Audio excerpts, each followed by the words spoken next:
very oldest language on the face of this very earth. Geopolitical, Chineke ndị nsọ na-efe wee na isi ala nye anyị na-agọzi aha nsọ ya mgbe onye anyị na-aja mma wee anyị anaghị efe arụsị ọ bụ naanị gị onye kere ihe niile ekere eke ma onye kere ya ọ bịa mere ndị nsọ na-ekiri ha na isi ala mmiri ọbụladị ndị ndị na-atụ mkpụ ọla edo n'ụtụtụ a ehihie abalị n'ụwa niile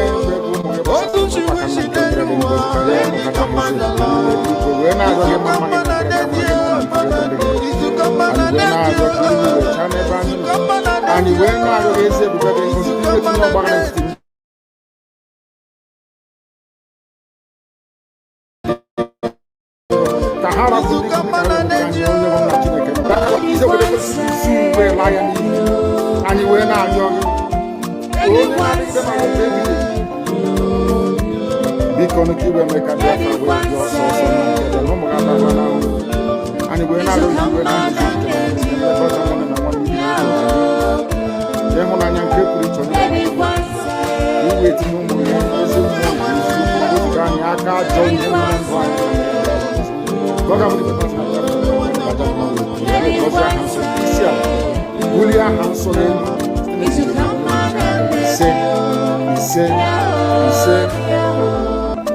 but you know what? They would like people to know that someone is the cause of it. No.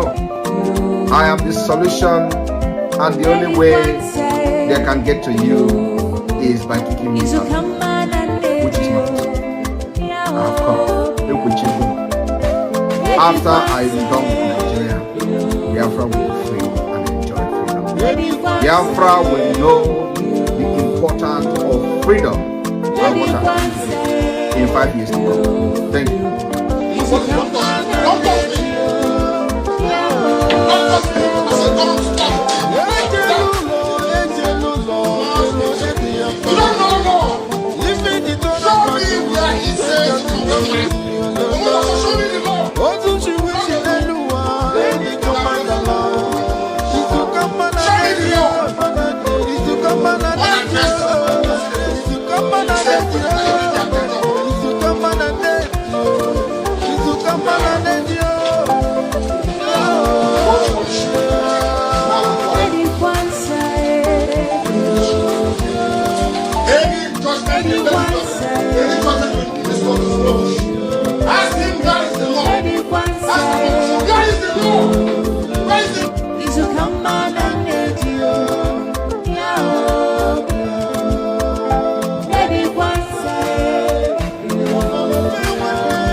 The very oldest language on the face of this very earth. Geopolitical, Chineke ndị nsọ na-efe wee na isi ala nye anyị na-agọzi aha nsọ ya mgbe onye anyị na-aja mma wee anyị anaghị efe arụsị ọ bụ naanị gị onye kere ihe niile ekere eke ma onye kere ya ọ bịa mere ndị nsọ na-ekiri ha na isi ala mmiri ọbụladị ndị ndị na-atụ mkpụ ọla edo n'ụtụtụ a ehihie abalị n'ụwa niile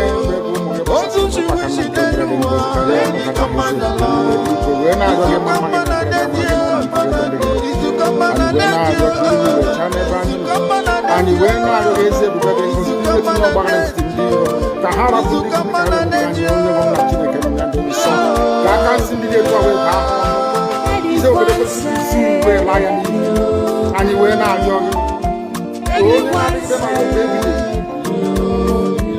biko nụ ka iwe mee ka Biafra wee dị ọsọ ọsọ na ụmụ ga adaba na anyị wee na-arịọ gị wee na-arịọ gị ịhụnanya nke pụrụ iche onye iwe tinye ụmụ ya ezi mmụọ nke eziokwu wezụga anyị aka ajọ ihe na ndụ anyị. God have given us isi ala bulie aha nsọ n'elu ise. But you know what? They would like you to believe that someone is the cause. No. I am the solution, and the only way they can get to you is by kicking me out, which is not. I have come. Look what you do. After I am done with Nigeria, Biafra will be free and enjoy freedom. Biafra will know the importance of freedom and what happens in 5 years to come. Thank you.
And under one Nigeria, there is nothing you can do about it. Absolutely nothing. Because one idiot that they groomed will rise up and say to you, oh no, it's one Nigeria, there is crime everywhere. Haven't you heard about Zamfara? Haven't you heard about Katsina? There is crime everywhere. That is not the case. The crimes you have in the north, the insecurity you have in the north is as a direct consequence of their own action. They grouped them. Al-Qaeda in the Nigeria, ISIS in West Africa, Boko Haram, Fulani headsmen, bandits, all of them. Who brought them to Nigeria? It's Fulani. Fulani brought them into Nigeria. El-Rufai brought them in. All the same government brought them in. Are you deaf and dumb and stupid? When you come out and you pretend, oh, we are one Nigeria, go and show. Somebody was asking, where is the boundary, where would the boundary of Biafra begin? And I asked the fool, where did the boundary of Nigeria begin? People from Niger come in and go as they like. Most of these idiots are from Niger.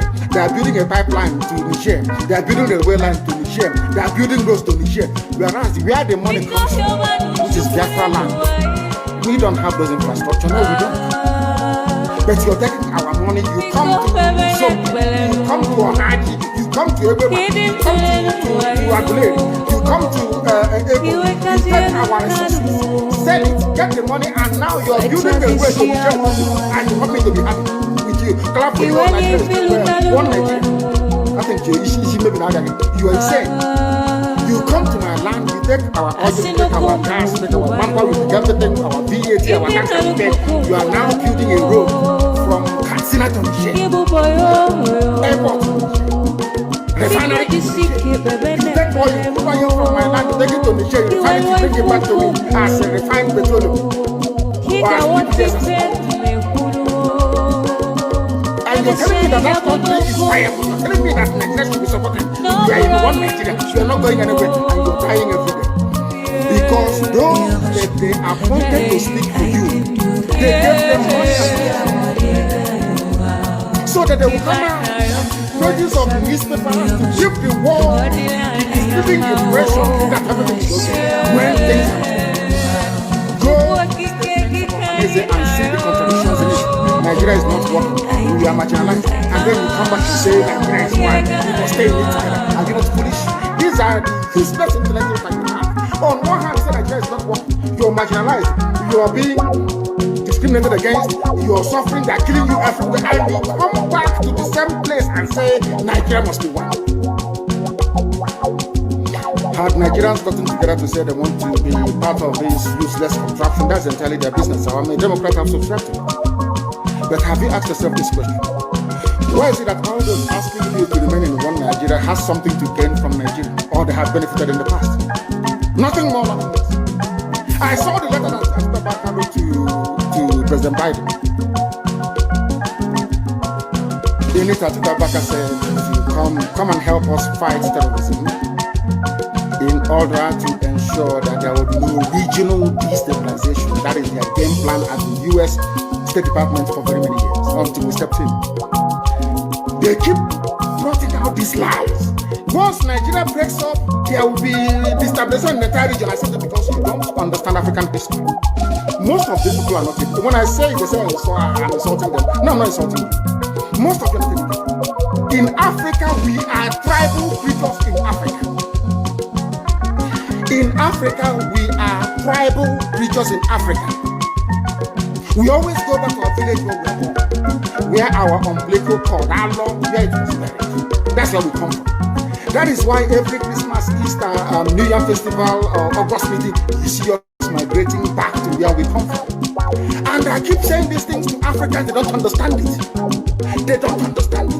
Everywhere in Africa during Christmas, if you like, be in South Africa, if you like, let it be in Kenya, you let it be in Rwanda, everybody from the capital goes to the village. If you go to Accra, the same thing happens. This past Christmas, if you like, go to Cotonou. From the book of Psalm, chapter 7. And I will pray in English because a lot of people are listening all over the world. I mean, a lot. Millions are listening all over the world.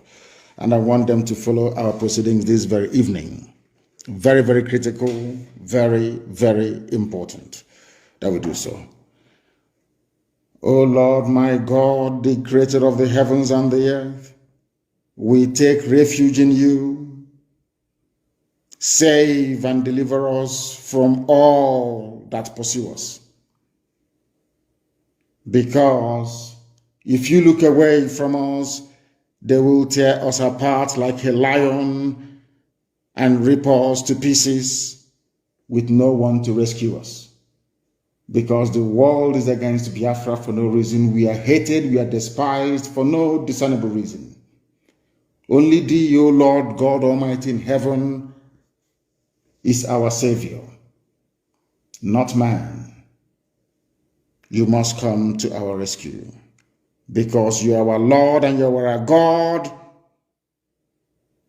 If we have done this, if I have done anything, if there is guilt on my hands, if I have repaid anybody, be it friend or an adversary, with evil or without cause, have done wrong to any man or woman, then let the Fulani Janjaweed pursue and overtake me. Let them trample down my life to the ground and make me sleep in the dust. Arise, O Elohim, Adonai El Shaddai, in your anger, rise up against the rage of the Fulani Janjaweed Caliphate and the Zoological Republic. You will rise and you will fight for your children. You will awake, O Heavenly Father, Lord God Almighty, the creator of the heavens and the earth, the owner of the universe, for you must decree justice. Let your children and all men and of goodwill gather around you while you sit on top of your throne in the highest of the heavens, the habitation that only thee can ever occupy. Only you, O Heavenly Father, will judge the people. You will vindicate me, O Lord, you will vindicate IPOB. You will vindicate your children of Biafra according to our righteousness, according to our integrity. O Most High, bring an end to the violence of the wicked. Bring an end to Fulani Janjaweed violence in our land. Bring an end to their abductions. Bring an end to their kidnappings. Bring an end to their extrajudicial slaughter of the innocent. Bring an end to their forced conversion of Christians into Islam. Bring to an end their mediocrity. Bring to an end their senseless feudal rule. Bring to an end their evil and their deception.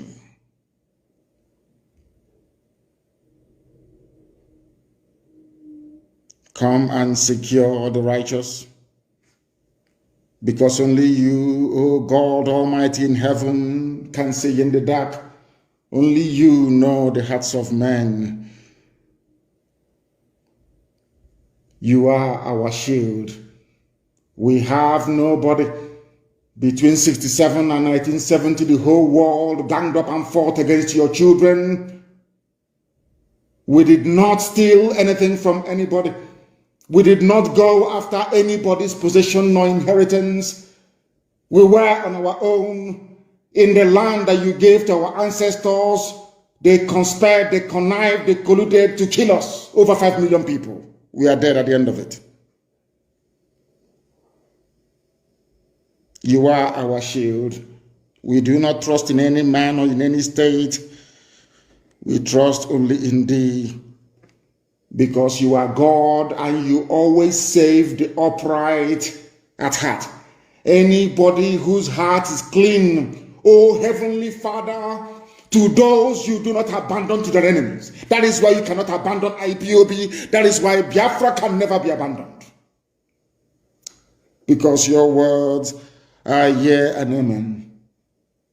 You are God, you're not human. Facebook may have been bought over by Nigeria, and we pray that Twitter will not succumb to their threats and their violence. You are God, and you are an upright and a just judge. But you are also a God that displays his wrath every blessed day. If Fulani Janjaweed do not relent in what they are doing, if the Fulani Caliphate continues to pursue this scorched earth policy of abductions and murder and mayhem, then you, O Lord God in heaven, you will sharpen your sword, you will bend and string your bow, you will prepare your deadly weapons, you will make ready your flaming arrows. Whoever is pregnant with evil conceives trouble and gives birth to disillusionment. That is what is happening in the zoo called Nigeria. Nigeria is pregnant with evil because it conceived trouble and it has now given birth to disillusionment. All the holes that the Fulani Janjaweed are digging for us into that pit, they are falling into one after the other. The trouble that they have caused will always rebound on them. Their violence will come down on their own heads. O Heavenly Father, for we shall give thee thanks always, all the days of our lives, because only thee is righteous. We shall sing songs of praise unto your holy name, O Most High, For as long as there is a child on this earth of Biafran descent and heritage, O Heavenly Father, we shall worship your name and your name alone, now and forevermore, we pray. He said, that was our prayer this evening. We are now going to proceed without further hesitation to bring to you the gospel which I have been mandated by heaven to preach to the children of men. Between the British and the Fulani has collapsed, and the only person that collapsed it is Trump. I want the world to understand this. The only person that collapsed that devilish arrangement whereby the Fulanis have been guaranteed in perpetuity, the advancement of their hegemonic interest right across the whole of West Africa, not just in the zoo. As long as Britain gets their free oil, as long as there is enough money to pay every successive director of the United States Department of State, as long as there is enough money to bribe all ambassadors coming to Abuja. Before that, it was Lagos. As long as they have enough money, they were prepared to do anything they like to kill as many people as possible, to run the government into the ground, to go like there is no tomorrow, to display their mediocrity at its very worst. Idiots hired by zoo government to rubbish Biafra. You are listening to them, gossiping about me. Oh, Nnamdi Kanu is a fraudster, he's a thief. And what did Nnamdi Kanu steal? Nothing. Did he defraud you? Nothing. Then why are you calling him a thief? They cannot answer. That was why Simon Ekpa took time to demolish the little toad. Bravo. Demolished him by your Tony Maya. Demolished the Okoko and dumped him in the gut and the sewage. Objectively, you're asking me for map of Biafra when the map was there, Ojukwu fought with. You're asking me for my road map, so I will give you can give to Janjaweed. The idiots, they never planned to go to America. It was when I decided to go to the US, 30th of May last year. They also came up to say, oh, we are going to America as well. Anywhere I go to, if I hold a town hall meeting, they'll go and be gossiping, yapping at the back. Oh, now they cannot start the struggle. He's a thief. You ask them, what have you contributed to IPOB? You know. Then what did he steal from you? I don't know if their plan of new Nigeria movement with Yoruba. Let's destroy Nnamdi Kanu. And as we have destroyed them, the glutinous was bigger. You're fighting for Biafra and you're building a mansion without sewage system. You don't know those houses will knock down in Biafra. We are going to knock down every building and we will rebuild everything. They convince all of them, even the pipeline security guard, Asian Creek, they are part of sign agreement. New Nigeria. Let's move to for New Nigeria. Me, you talk to me about New Nigeria. You're a madman. A child of Biafra. You're to discuss New Nigeria. Thunder will kill, destroy you and your lineage. These are the idiots. When the Fulanis are coming, they are coming here. The Gambari, they are coming. So when I was telling you before, you didn't know. So you did not know before. You were deaf and dumb. When I was telling you before that they are coming, you didn't know. They married that they were coming. Useless set of people. Sycophants. IPOB is consistency personified. We don't change. It doesn't matter what you do. You can write your garbage. You can yap and gossip from now till 2099. That is your business. We don't move an iota. Where we are is where we are. Our agenda is our agenda. We are not shaking. Not to the right, not to the left. Unshakable. Gossip from now till the kingdom come. Unshakable. Indestructible. This movement is indestructible. Not by man. They have not given birth to you to convince me to join New Nigeria movement. A bunch of criminals and bastards everywhere. I am a child of heaven. I'm a child of heaven. I don't engage in all this nonsense. Biafra is my mission. My parents died as soon as Elohim said it is there. Look at it, I've given it to you people. And he called them. Then I move forward and then get Biafra. Nonsense. New Nigerian. Thunder fire all of you. 1876, the United States separated from the United Kingdom by declaration. Today, they are the world power. In 1830, Belgium separated from Netherlands. Today, they are one of the most powerful countries in Europe, both of the countries. In 1965, Singapore separated from Malaysia. Today, they have transformed into global financial hub as a result of the separation. Why is it that when we call for separation, Nigeria and their criminals will be calling us terrorists? Don't fall for it. The past separation has led to the upsurge of economic development in the case of India and Pakistan, Norway, Denmark, Switzerland. Each of these separation has led to the upsurge of economic and development. In 2002, East Timor separated from Indonesia. In 1921, Ireland separated from the United Kingdom. Today, they are one of the powerful countries we have. In 1944, Iceland separated from Denmark, demonstrating that nations can part away without violence. Why do you kill Biafrans? Whenever we say we are fed up of Nigeria. In Nigeria, where you have dangerous diversity, in Nigeria, where you have the northern part of Nigeria practicing Islamic State, practicing Islamic Sharia law, and they have different culture, different laws, different rules, different everything. And with that kind of mentality and setup, we can never develop as a nation. That is the reason we call for the separate state, and of course for the independent state for Biafra. Apart from the killings, genocide against our people, and jihad. In 1905, Norway and Sweden separated and goes their separate ways. Today, they are one of the most powerful countries in Europe because of the separation. In 1947, India and Pakistan separated.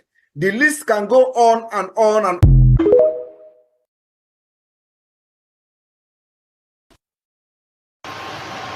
Nigeria did not defeat us. When you defeat a people, two things happen. You have prisoners of war. Nigeria till date cannot tell you that there's 1, 2, or 3 prisoners of war because there was none. Nigeria did not ask us to return our weapons. Everybody went home with their weapons. At the same time, Nigeria did not ask us, oh, sign for us that you will not answer Biafra anymore.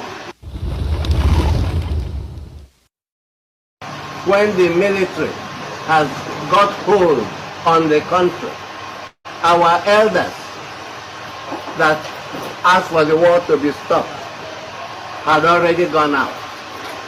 While they were out, the senior military officers like us were told to remain under house arrest so that no careless bullet can hit any of us and be attributed to Nigerian army. We agreed. We thought it was a friendly gesture. Instead, it wasn't.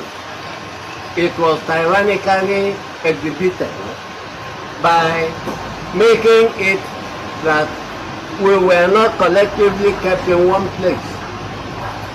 We were sent to different countries in the north. And when they were being released, each person did not know when the other was being released. The result, we ended up coming home to find a different Nigeria than what we went in. Nigeria had decided, because our elders who had money in the bank, their children suffered like every other children, took their children, got to the bank in Lagos, Kaduna and those places, took money, flew out. Nigeria felt, oh, these people are getting back into their usual position. The first thing is cut down on them, block the finances. The result is £20 for whatever, even if you have millions. All has gone.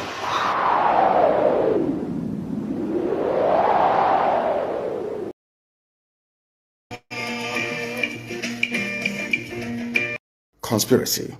The police we have in our land are terrorists in uniform. The army we have in Biafra land are basically terrorists.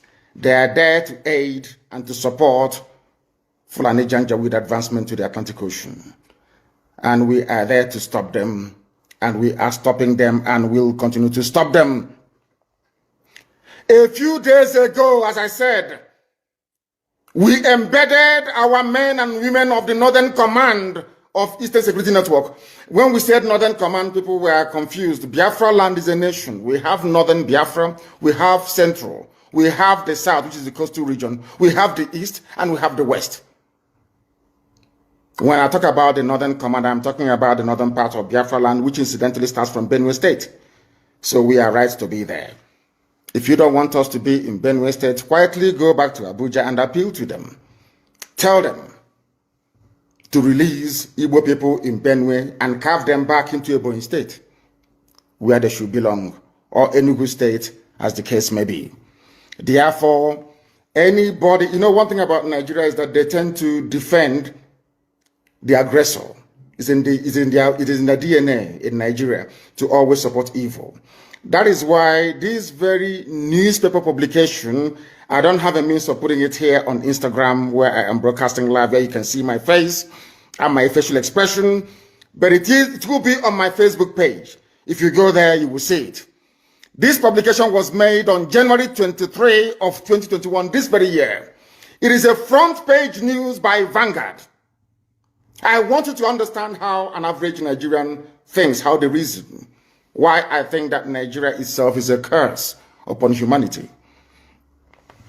There on the front page, you will see, we will kill all policemen and take over Edo State. Fulani Janjaweed. Those they claim are foreigners.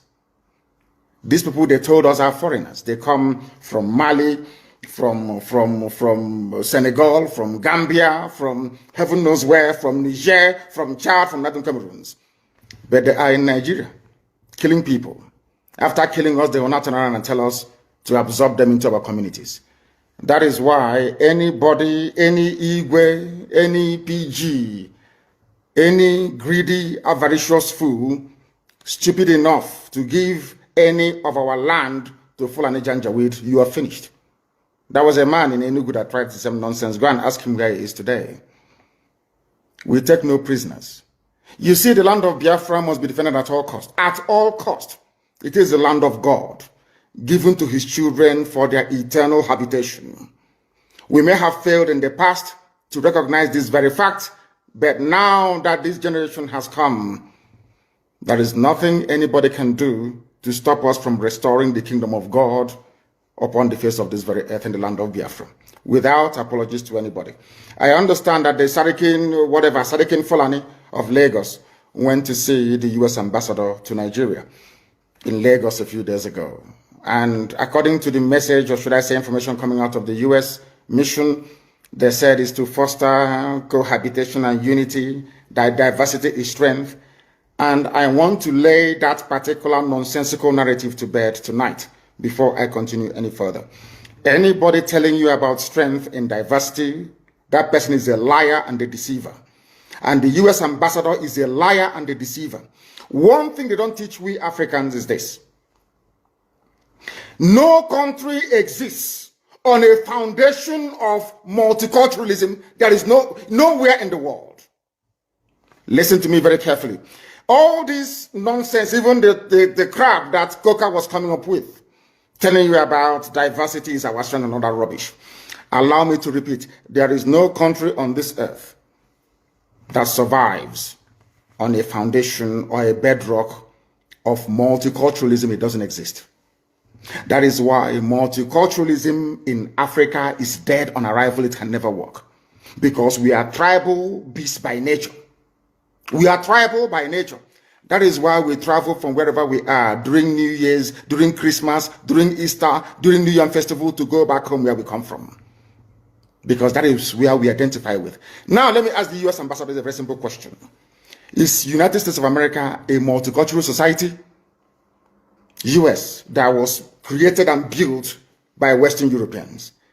US was created, should I say, created by God, of course, built by Western Europeans, mostly English people that was fed up with the way of life of the English monarchy. They went to America on Mary Rose. I want to ask the US ambassador, I want to teach Africans what they don't know this evening. There is no country that functions on this multi-ethnic rubbish.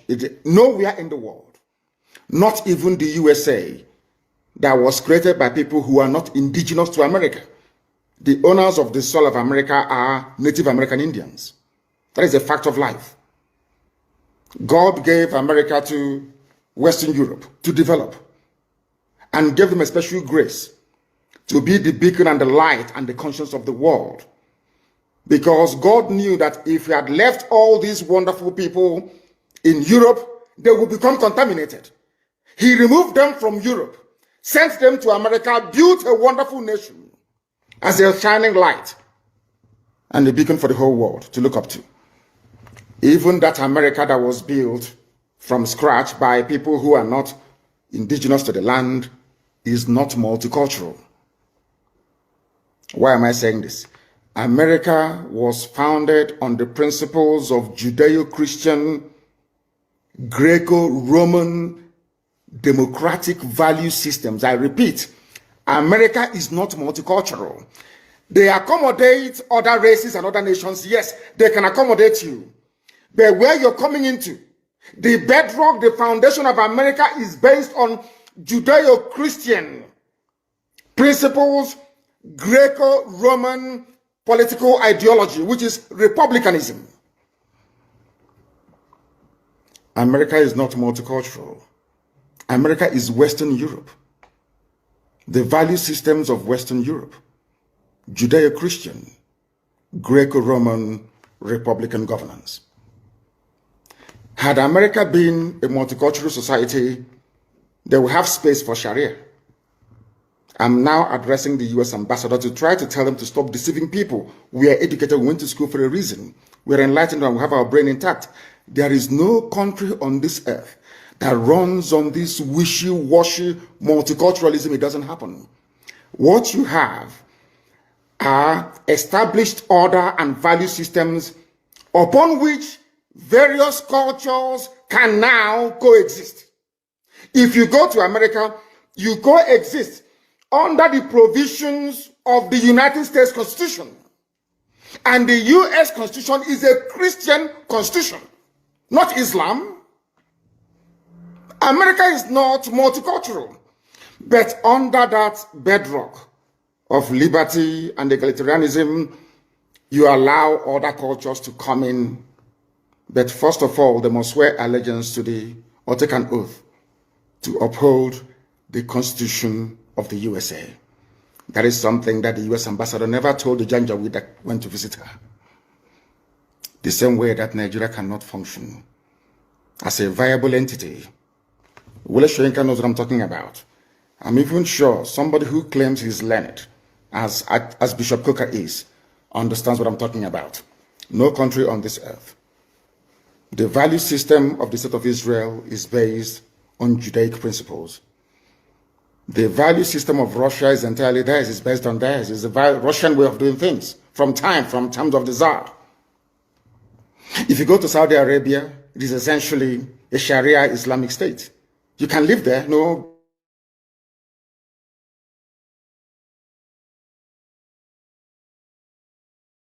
Never a multicultural society. Japan is not a multicultural society. China is not.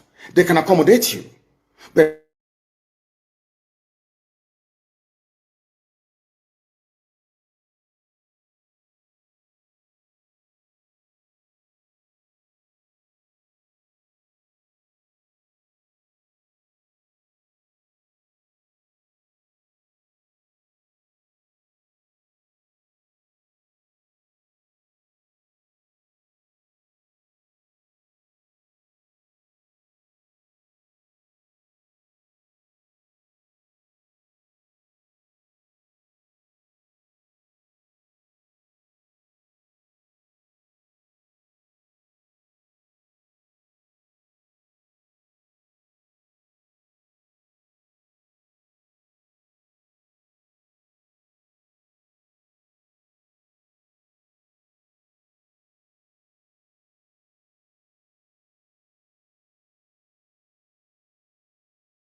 way Biafra?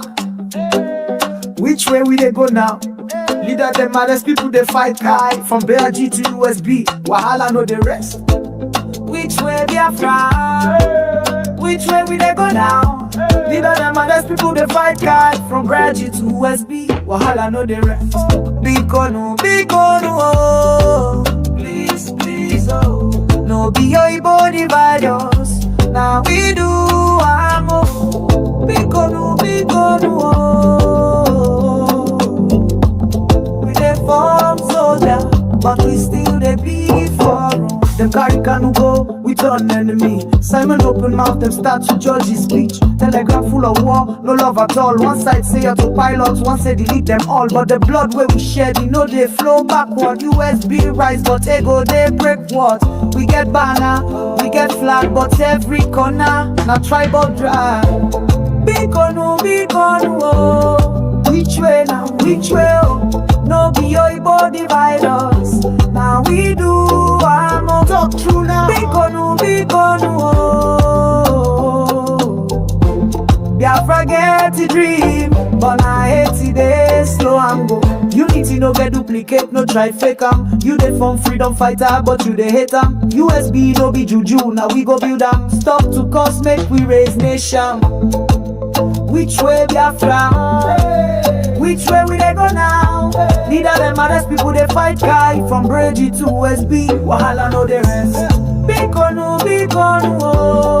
Which way now? Which way, oh? No be your Igbo divide us. Now we do amo. Talk true now. Big on, oh. Big on, oh. Biafra get a dream, but I hate it, they slow and go. And we get a leader, them carry. We get a soldier, them jail. We get a youth, them divide. Still we rise, USB worldwide. Which way Biafra? Which way we do go now? Nigga, them honest people they fight high. From G to USB, Wahala know the rest. Big on, oh. Which way now? Which way, oh? No be your Igbo divide us. Now we do amo. Talk true now. Big on, oh. Biafra get a dream, but I hate it, they slow and go.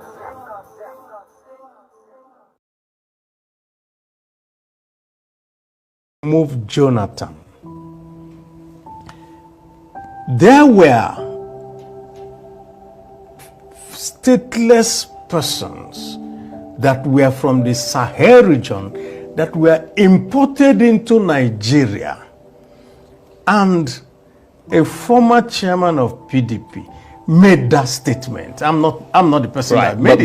But that importation is a fact, is it? That importation is a fact. What has happened in Nigeria is that most of the time when something comes up today, we never sit back and say, how did we get to this point?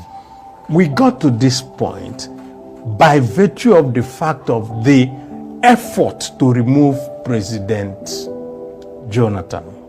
There had always been this herder-farmer clash, but it never got to this point where whole communities were exterminated so that some people will be roaming freely within their land, which is what happens in Plateau and in Benue State. I think Benue is the worst hit. Precisely. Yeah. And you know why?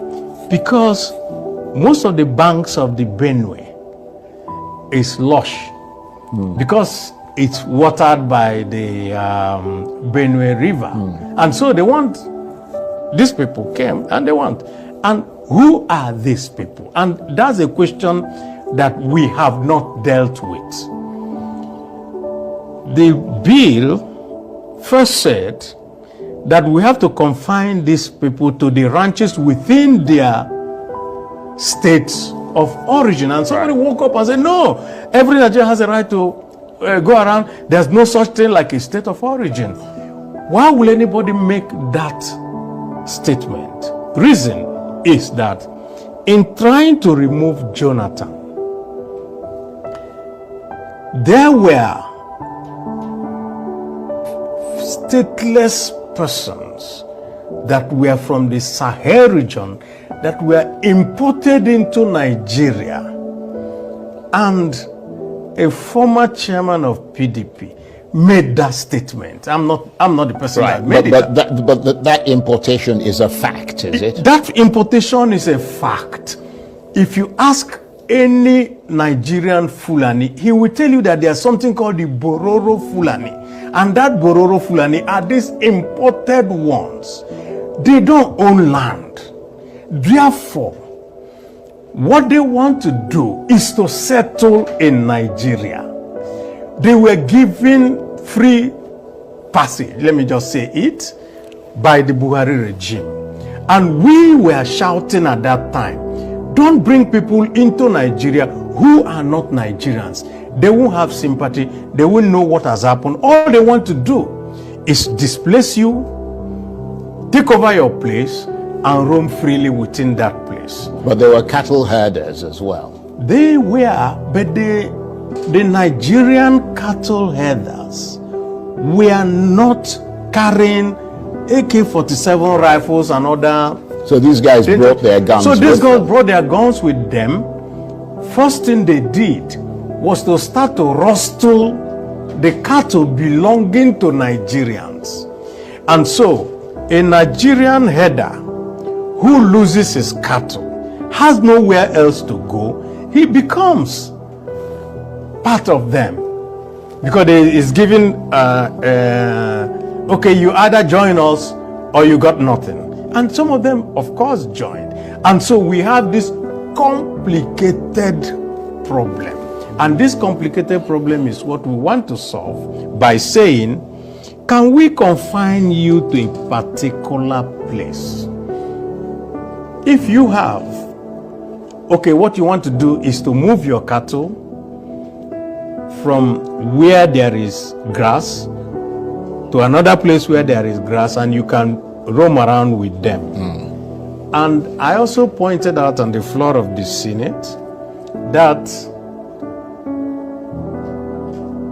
Governor Ganduji at a particular time said, my state, Kano, has more than enough land for all the herders in Nigeria to go around with it.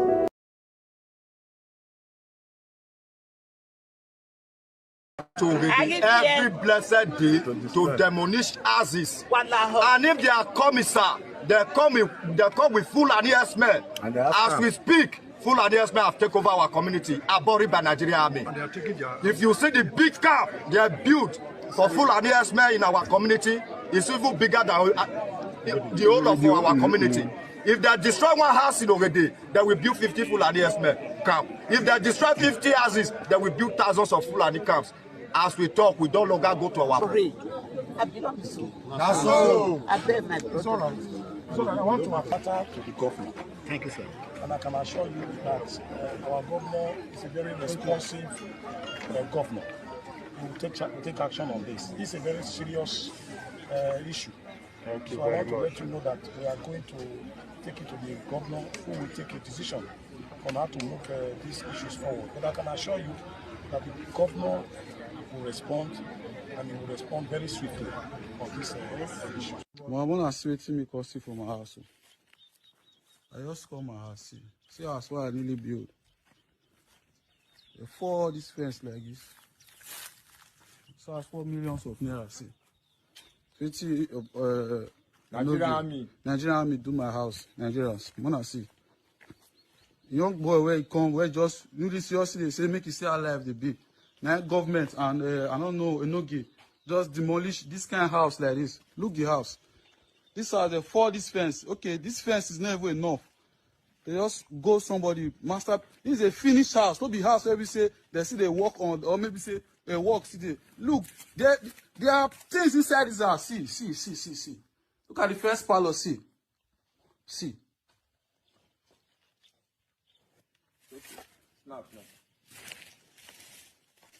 See. This place now wall, oh. Not be so here, be now full wall. Did this place, oh. Now they use sledgehammer. I don't know what they take break my house. Take break somebody's house. Play the back.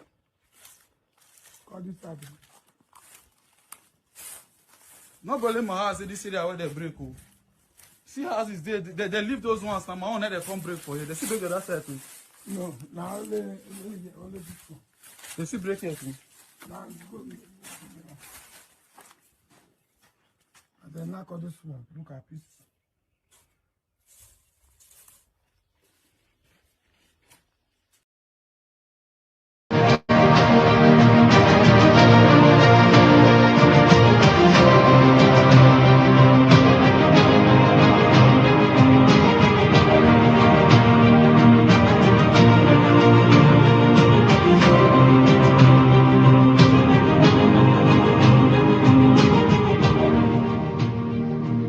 What I'm requiring is the removal of the removal of personal in section 24 of the Constitution, section 262, section 277, and section 288, so that other relevant laws like the public, the commercial law, Islamic commercial law, the Islamic company law, the Islamic international law can have a place in the Constitution. Okay, so that's a background because I remember that bill that was moved on the floor of the House of Representatives about the expansion of certain provisions of the Islamic laws. And then there was a lot of uproar in different parts of the country as well, many not understanding what is going on here. And then, who knows, Mr. Kunalami, then his narratives, what he has spoken about some time ago, many trying to see if they could connect the dots. But let's listen to this one before we come back to him. If a fish is going to get spoiled, it's going to start getting spoiled from the head. The DSS will not do anything except the commander-in-chief's body language shows that this is the direction I want to go. That is where the problem is. The DSS has tremendous information. By the time 2023 is here and somebody take over and wants to undo some of this evil that I've seen in this country, you'll be surprised names that the DSS will bring out. They have the information. There's nothing I'm going to say here that they don't have. The defense headquarters have the solution for the kinetic aspect. They do. I'm not going to come here to advise them. I work with them and they're still there. The chief of naval staff was in the intelligence with me. We were together in Defense Intelligence Agency. That's Vice Admiral Gambo. I know these people are good. They know what to do. It's not that they have problems. It has to do with politics, the sponsors, people that feel that this country should be Islamized. It's not about ransom. I just want to confirm to Makwe that she is right. It's not about ransom. They just want to pass a message. We can come in. We can do what we need to do. And there are some hardliners in this government that are sponsoring this kind of narratives. They just want to show that they can Islamize this country. They think about Taliban, they think about the Mujahideens, and they want to replicate it in this country. And they don't care what happened.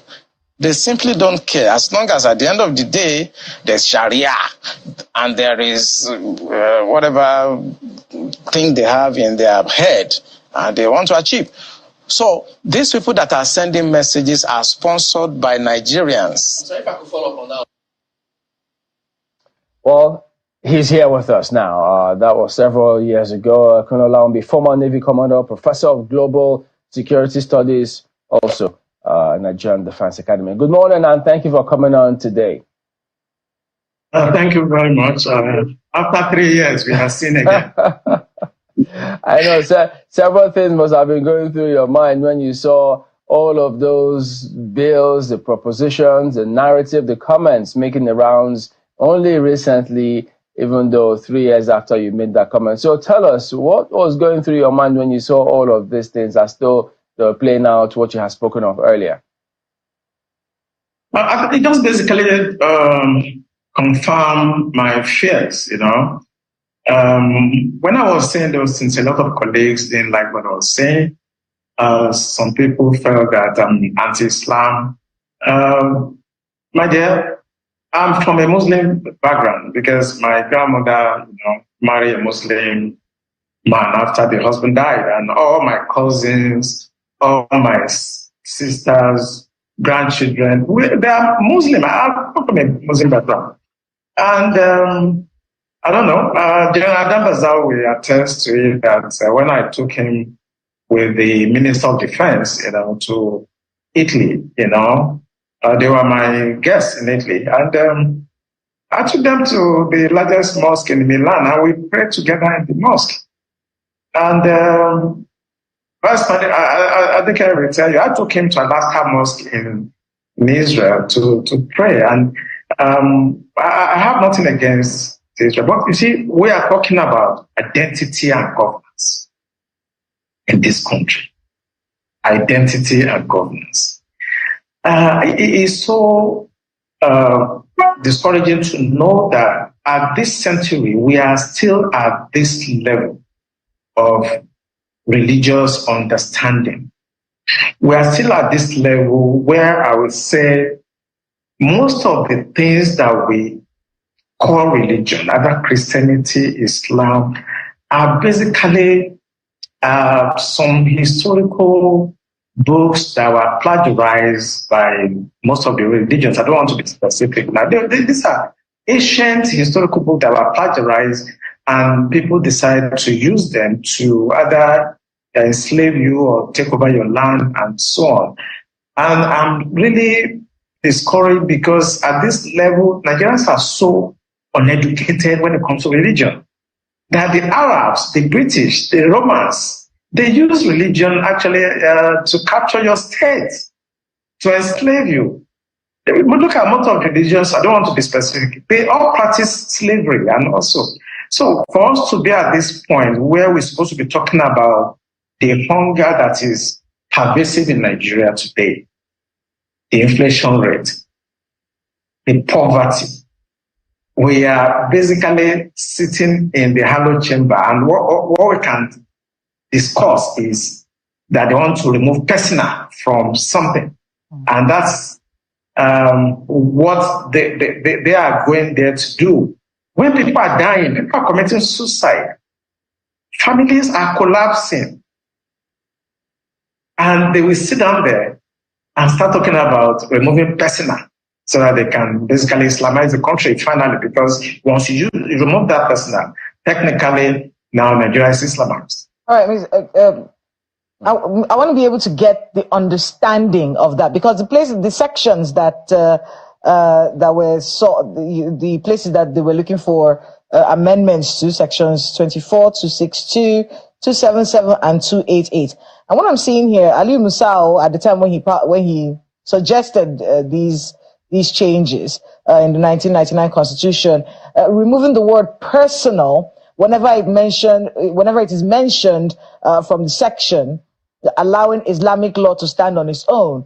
Explain to me the correlation between that and Islamizing the country, just so we can understand where you're coming from on this debate. Yeah, where I'm coming from is very simple. We may think it's semantic, but it is not. Personal just talk about issue of marriage, things that are personal, maybe inheritance, maybe divorce, But if you look at the antecedents, Sanfala started this by introducing something that is taking care of criminal laws. Okay? So now they want to extend it. Instead of them to actually discuss the 1999 Constitution, it is a fraud already. That Constitution is a fraud.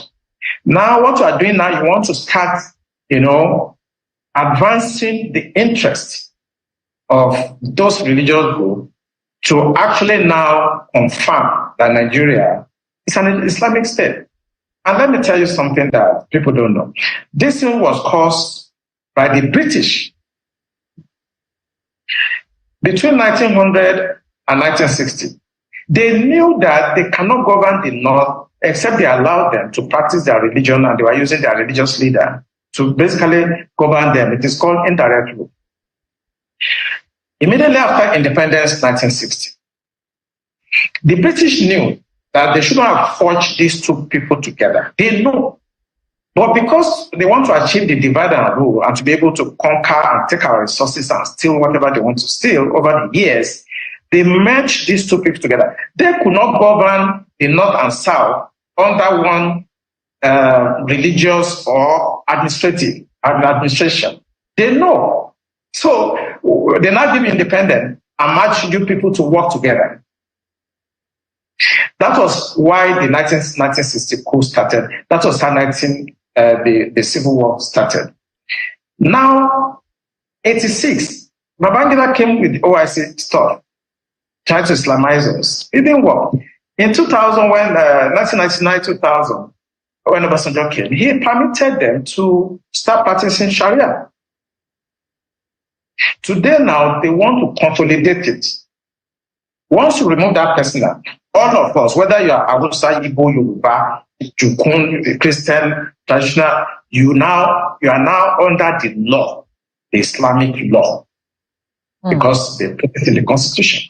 In fact, listening to the member that was representing Ahoda East, Abu Anudua Federal Constituency, River State, I want to get his words. He said personal matters that was envisaged, he says, by the people who drafted this constitution. And I want to quote him. The implication is, if the word personal is removed, Islamic law would have broader implications. The word personal was put there for a reason. Let's talk a bit about this whole conversation about Islamizing the country with our population and our dynamics. You know, is it possible that someone can sneak this in at some point and force all of us under some sort of regulation that we do not ascribe to? Is it possible that this can happen in this country? It is possible, and don't be deceived. It's going to happen. Do you know Constantinople? Today's Turkey? They were almost 98% Christian before now. Today, it's an Islamic country. I did Islam in my master's program, and I was trained by Professor Alijani. He's a Persian. He's an Iranian American. And I scored A. That's excellent in Islam. So I know them. It may take them 1,000 years. They will Islamize Nigeria. So they will take it slowly, gradually. They don't forget. All of us will be dead after some time. Our children that don't care, or this Gen Z will come. They will still Islamize this country. Hey, that's excellent in Islam. So I know them. It may take them 1,000 years. They will Islamize Nigeria. So they will take it slowly, gradually. They don't forget. All of us will be dead after some time. Our children that don't care, or this Gen Z will come. They will still Islamize this country. Hey, that's excellent in Islam. So I know them. It may take them 1,000 years. They will Islamize Nigeria. So they will take it slowly, gradually. They don't forget. All of us will be dead after some time. Our children that don't care, or this Gen Z will come. They will still Islamize this country. If they can do it in Turkey, today's Turkey, what stops you? Why do you think they won't do it here? Except we take steps now, because we are the ones that are talking about these things. Our next generation in 50 years will not even care. You understand? So I'm thinking that if some part of the country, I don't want to be specific, if they feel strongly about an ideology, a religious, but I think they can restrict it to their area. And I think maybe Tinubu should do well by developing this issue of regional autonomy where organize themselves, or at worst, let the country actually go apart, and you can do whatever you want in your area. I've come to that conclusion that I don't think we can stay together because of this very strong belief about religion. So it's either we stay together, or people should mind their religion and stay where they are and practice what they want. Imposing it on others is wrong. I study Islam, and I don't want to talk blasphemy here. If I start talking about Islam In the next 3 hours, we will not live here. No, we don't want you to talk blasphemy either. Talking about our country, in many, we are not a religious country, on paper. We're a secular nation. What kinds of conversations should we be having with the Nigerian people, especially the younger generation, about how to ensure that we remain secular, where you can practice your religion in any part of the country that you please without imposing your views or belief systems on any other person? What kind of conversations should we be having, and what should our lawmakers be thinking at the back of their minds? At least they've made the first step, which is dropping this bill and ensuring that it doesn't go through. But in subsequent conversations that you said will inevitably come up, what should we be doing as a people to ensure this doesn't happen? I'm going to be extreme. For me, if you look at Sudan, you have now North Sudan, South Sudan. I think we should have Northern Nigeria and Southern. Then they can practice whatever they want. There's no dialogue because they will not stop. I've told you it may take 1,000 years. They will still do it. But if you let everybody go their way, maybe you have enough, they remain there, and you have the sovereignty down south, then you can do what you want. But if you remain and you think you can talk to your Jersey and people that don't care about anything, it will happen. It took hundreds of years before Turkey, Constantinople, Istanbul was converted completely today.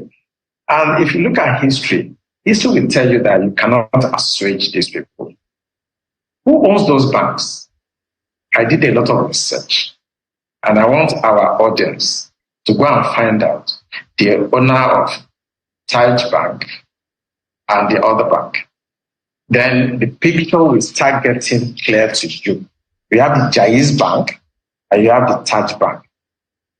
It is an open source information. Go on the internet, the board of directors, you will see the shareholders. I don't want to mention them on national television. Go and do your research.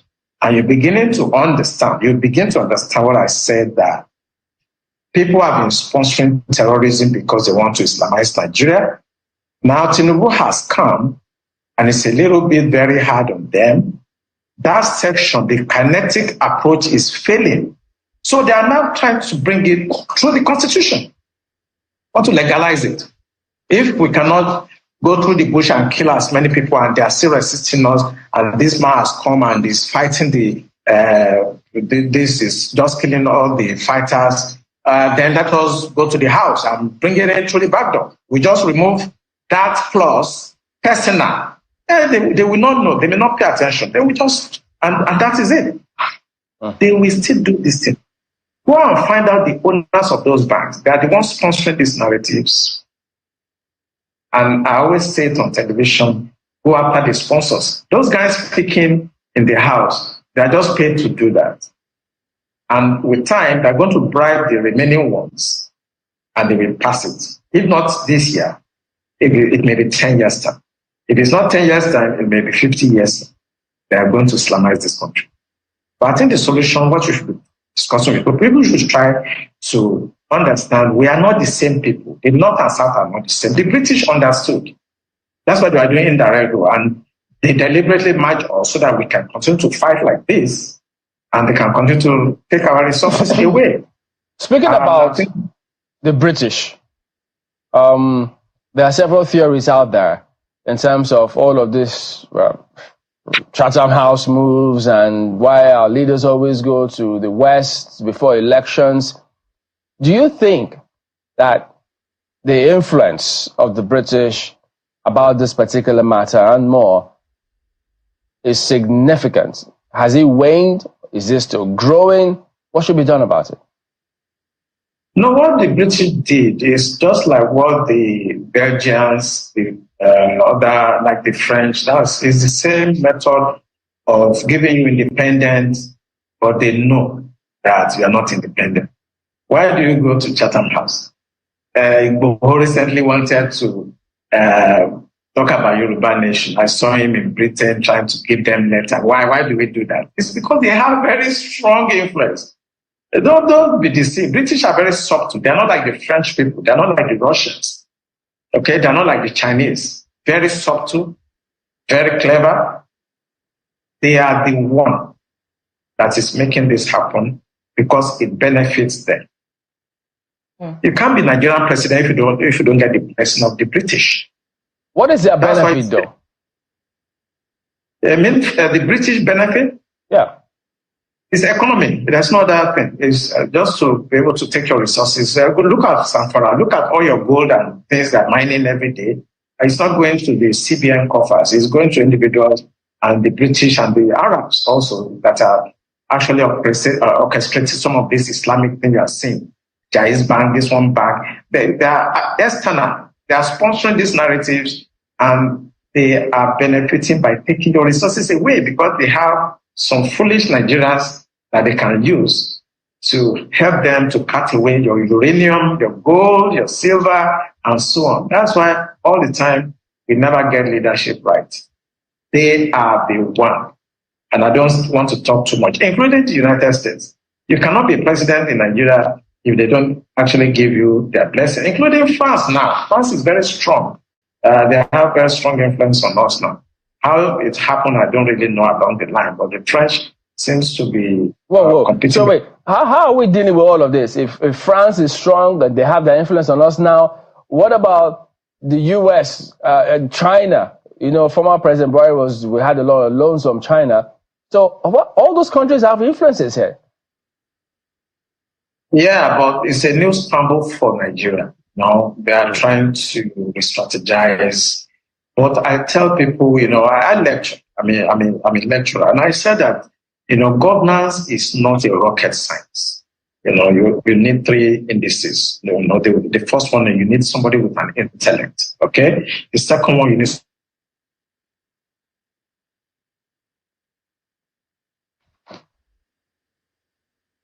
Okay, well, we lost your connection, Mr. Laomi there. And, well, we don't know if we can get that back, but clearly, well, you can all see and tell. I mean, there are several things that we can't say on national television according to the rules, but he has his views clearly. Those are his own perspective of what he thinks is going on. So he's giving you a task to go and do your research. If you love research, you might find out.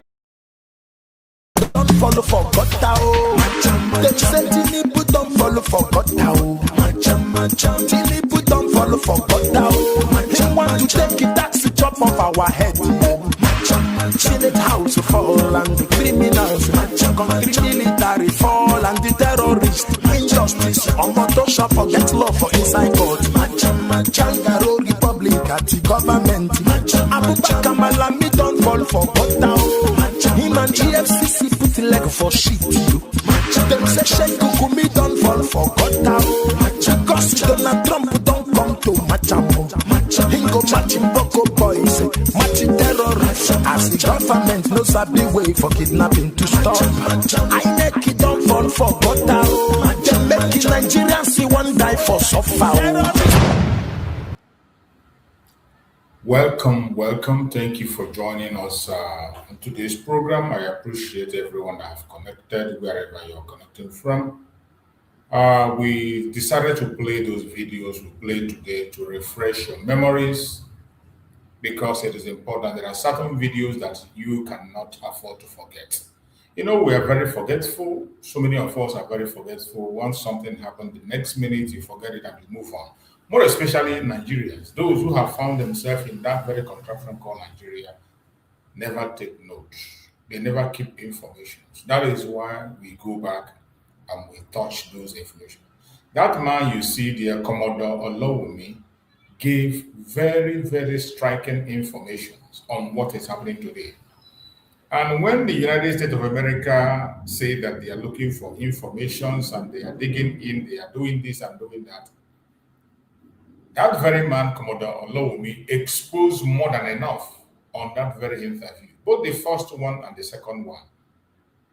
It is a bombshell that once in a while, every one of us need to go back and listen to what he said.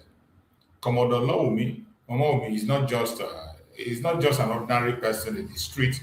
He's not just a journalist that comes to speak because he wants to. He was a security officer in Nigerian system. A top security officer that has information on so many things that we are speaking about. So many things you will come up and you guess about. He has a lot of information on that. So we decided to come today and play those videos to refresh your memories while we go into our discussion, which says the secret war in Nigeria, Iran, Turkey, the terror network nobody wants to talk about. Most of the time, Nigerian media, they jump these topics. They don't want to speak about it. They pretend about it. And they continue to dive on things that are meaningless to distract you. Just like the present interview that we saw that was conducted by Rise TV with the ambassador of Israel. So many of you must have watched that very interview. Maybe in time to come, we are still going to come back and play that very interview that was conducted between the Arise TV and the Israel ambassador. It was a very hot and heated one, and so many informations were also revealed. But as always, in that program, you will see that Nigerian journalists were pretending not to know what is right, and they were asking some irrelevant questions to satisfy the global, what do I say, the left side and those of them who want to be satisfied. The narrative, the general narrative and public perception, they want to satisfy that. But for those of us who have been following events on how it happens and what has transpired in the past, those interviews, we already had the questions and we already had the answers. And Ambassador of Israel responded accordingly. So when you continue to pretend not to know what is happening, pretend to play to the gallery, the problem will continue.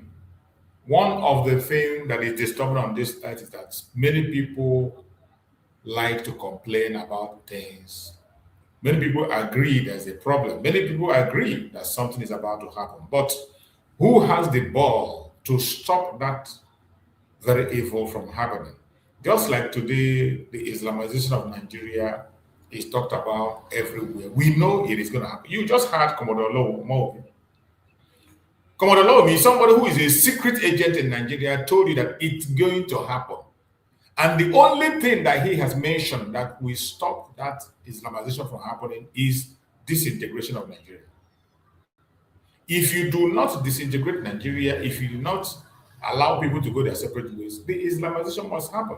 And at the end of the day, it is going to cost lives. It is going to cost destiny. It is going to create a chaos that the world might not be able to stand. But today, who has the ball to stop it from happening? Restructuring cannot stop it from happening. Whatever you are talking about today cannot. The only thing that can stop it completely is separation. Peaceful separation. And most times when we talk about separation, people think it's about war. Separation has nothing to do with war. We are talking about peaceful separation. Already, people know their value system and they are already practicing that value system. So when we call for separation, we are asking for peaceful separation. Every region go to their separate ways peacefully and practice that which favors them. That is all we've been preaching. That is what we've been talking about. And that is the only solution. But it still comes down to the fact that who has the balls? Who has the balls to stand? Who has the balls to stand?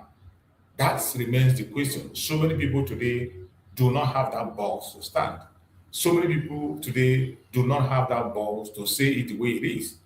But at every given point in time, you see that the state of Israel, the United States, they are in the front line to make it happen. And when it comes to this issue of Islamization, it is only the Biafrans today that are still standing strong to make sure that it doesn't happen. That it's being stopped peacefully. How do you do that? Separation. Not by force, not by war. Everybody go their separate ways. That has always been the only option on the table. Commodore Olawumi that I just played his Olawumi that I just played his video said it categorically clear. In fact, he even hesitated to say it until he got to a state where it became clear that that's his only student and he has to say it. He said in his own word that he has to be. There's a language he used that he had to say it in a very harsh way. And he did, said it the way it is. Just like in the global war that we are seeing today, it is only the state of Israel and the United States that are able to focus on the solution, and they're going on it. So it doesn't matter whether you agree with them or you don't agree. Somebody must do it, and they're doing it.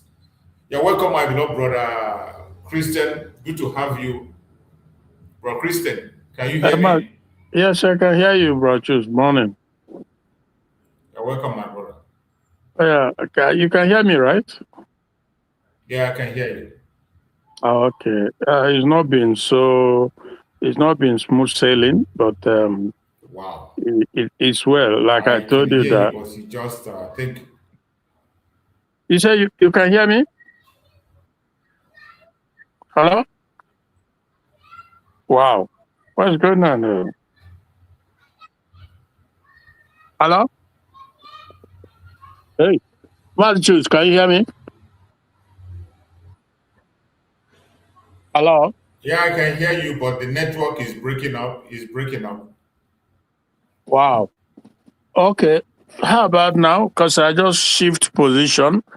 I don't know if it's breaking up. The network issue. Even on my own side, I'm having the network problem since some few days now. I've been having that same issue here. My network has been very, very problematic recently. I'm having the same challenges on my own platform lately. But go ahead. I think I can hear you. Go ahead. Let's see. Go ahead. I can hear you now. Yeah, so obviously, I don't know if I would say that is the state of the world we live in at the moment. Huh? So, yeah. So obviously, for me, I'm going through stuff that is beyond, out of my control, so to speak. But so we just have to be strong. That is at the end of the day, and absolutely, yeah. So if you can hear me, if my voice is coming out, then it's okay because I thought that today I have a chance to maybe see how things are going, and so that is why I tried to come in after the whole of last week. Perhaps I did not have the opportunity to come in. So, but like I said, if you can hear me clearly, then it's I can hear you. Go ahead. I can hear you clearly. I can hear you. Go ahead. All right. So, but let me start by saying that I've not had time to follow you or few people this while due to the things I'm going through. But what exactly, is there anything you can update me on, or just, I don't know, is there anything pressing in this time, particularly like a pressing issue? Yeah, I think there's no pressing issue. It's just the same thing. There are a lot of things. I can't say there's no pressing issue. There's always a pressing issue when it comes to the global issue and that of Nigeria also. And one of those is that there was an interview that was, I didn't have the interview with me. I don't know whether if you watched the interview that was granted to the ambassador of Israel by Arise TV. I saw it. Yeah. And the one that I saw this morning, quite frankly, was from this, what was his name again? The name just escaped my mind, by Daniel Boala, right? He was in, I think it was in the UK. How this guy's name keep escaping my mind. So he just, I don't know. I think he did well, if I may say that. He really disgraced Daniel Boala as usual, because if you stand to defend the criminal drug trafficker Tinubu, at any given time you stand to defend him, you make yourself a public ridicule, just like we've seen Reno Mokri in the past also trying to defend him. How do you defend the indefensible? You know, so it's just a sad situation. He brought up so many of the contentious issues, including the drug issues, before the world. So obviously, if you have a president that is related to a criminal drug ring, so it tells you everything you need to know about the country. And for so many things that has been happening also in the home front, the attack on P2B, which we don't share any sympathy on them when it comes to that, and Mechi also. And people are wondering, some were saying, why would Tinubu not come out and condemn it? And I'm like, what difference does it make if he comes out and condemn it? The guy, all his life, is Togre. Tinubu is a Togre personified. Of course, that is the kind of politics they have been playing all the way from state level and all that. It is not new. I saw that of Amechi, the attack of Amechi convoy, but I didn't pay attention because why I don't normally pay attention to their news is that these people they are part of the problem. So They are all the same. Face it. Yeah, Go ahead. they are all the same. So, so the thing is that Tinubu has slaughtered his opponent in the past. If you know the history of Funshaw William was like, they came into his house and just, using all manner of tools and weapons to just, what did they call him? This butcher his body all over the place. Funshaw Williams. And how about the other guy, Ike, Bola Ike? These are his political opponents that just, and when you watch him all his life, like I said, you know that in the Lagos there, he employs the Agboro tactics with the MCO Luomos of this world, how they kill and they butcher and they intimidate people. That's his life, but again, when it comes to the interview granted by Rufai Hosseini and the Israeli ambassador, I'm not sure if I saw it all the video. I didn't see all the clips. I saw some of it, but it's just also another shameful thing. But for me, these people in Nigeria, anybody that supports one Nigeria in any shape, in any form, shape of, so obviously, I don't have regard for you. I don't regard you as a normal human being. I think that you are selfish if you support a continuous existence of this one Nigeria. If you support the continuous, continuation of Nigeria, I think you are an evil human being. I think you are self-centered. Maybe you benefit from Nigeria. I think your brain, you are arguably one of the most stupid human beings on earth. That is how I see it. Anybody. It doesn't matter the region because Nigeria is abnormalities.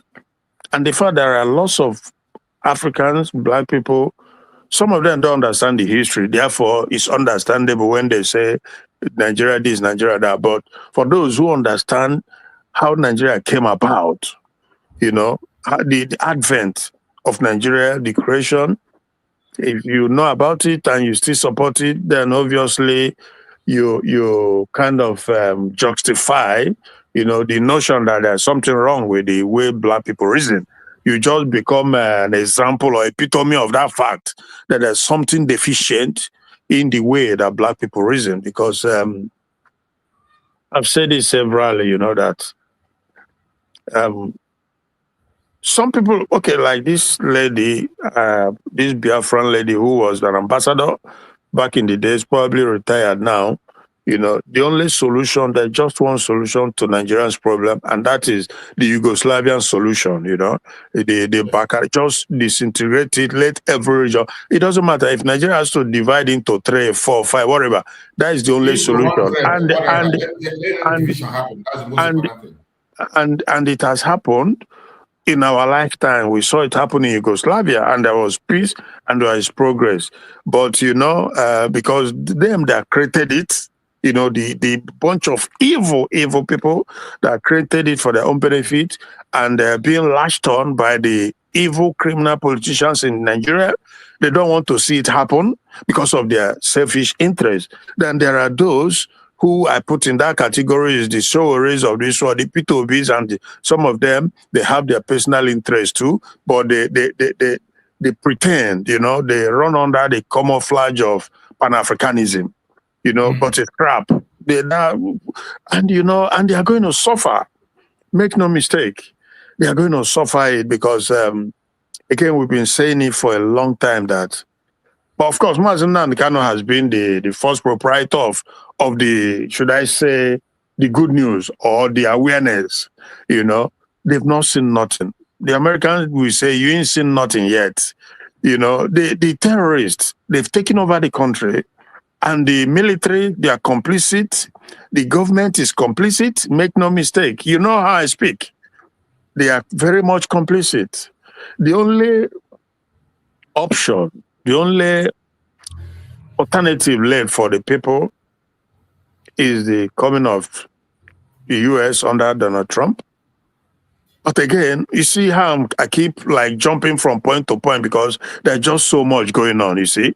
But the unfortunate aspect of it is that if you remember a couple of weeks, probably a month ago, I said I've been talking about this adventurism in Iran, and I was hoping that the power of the universe will pick it up, because when people expected it, when most pundits expected that Trump was going to attack, he didn't. So it took a couple of weeks. It took a couple of weeks and months. So on my part, maybe based on my personal, should I say, bias element of me, because I wanted to get the issue of Nigeria solved, which is by far the easiest. You can't even imagine. Solving the Nigerian problem is the easiest thing you can ever imagine. In fact, you don't even need to throw a bomb. You don't even need to, just a sneeze. The sneeze, or at best, the mere word of Donald Trump solves Nigerian problem. We've seen it. It's a fact. Nobody can deny it. That just a mere word that comes out of his mouth solves problems in Nigeria. And what do I mean by that? That is that he could have just come out to say, look, we are giving you these conditions. Go ahead and implement the abrogation of the abolition of the Sharia law, or else we aid and support people, nations that want to break out and have their, freedom. Simple. I mean, I'm trying to phrase it in a way, but it's just as simple, maybe simpler that I'm putting it. And it's just as simple as that. Because look, bro, there's the problem in Nigeria, maybe the whole world for the most part, is simple.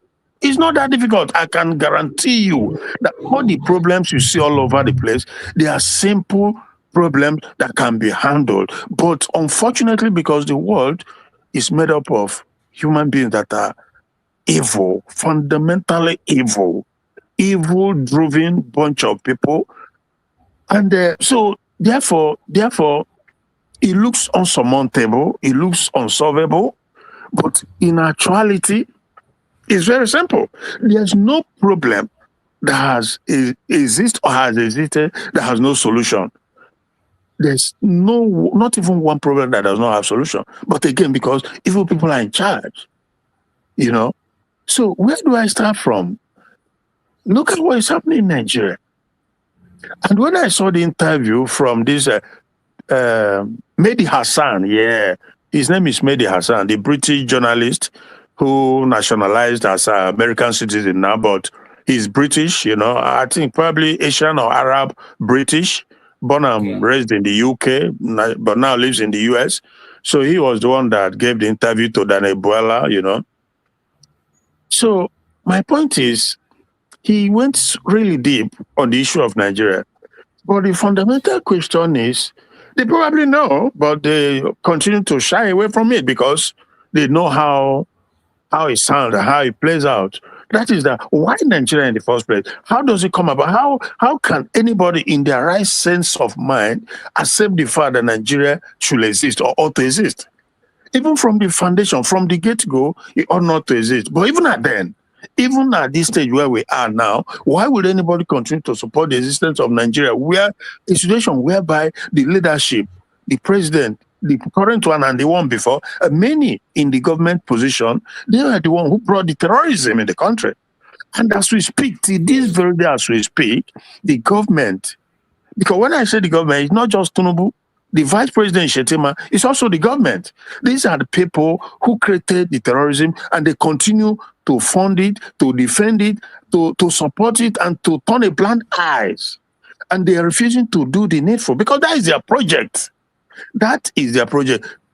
Shetima assigned to himself the security head in Nigeria during their when they became president, when they took the government, and he assigned he assigned economy to Tinubu, and we can all see how all of it is playing out. The economy has collapsed. The security is nothing to write home about.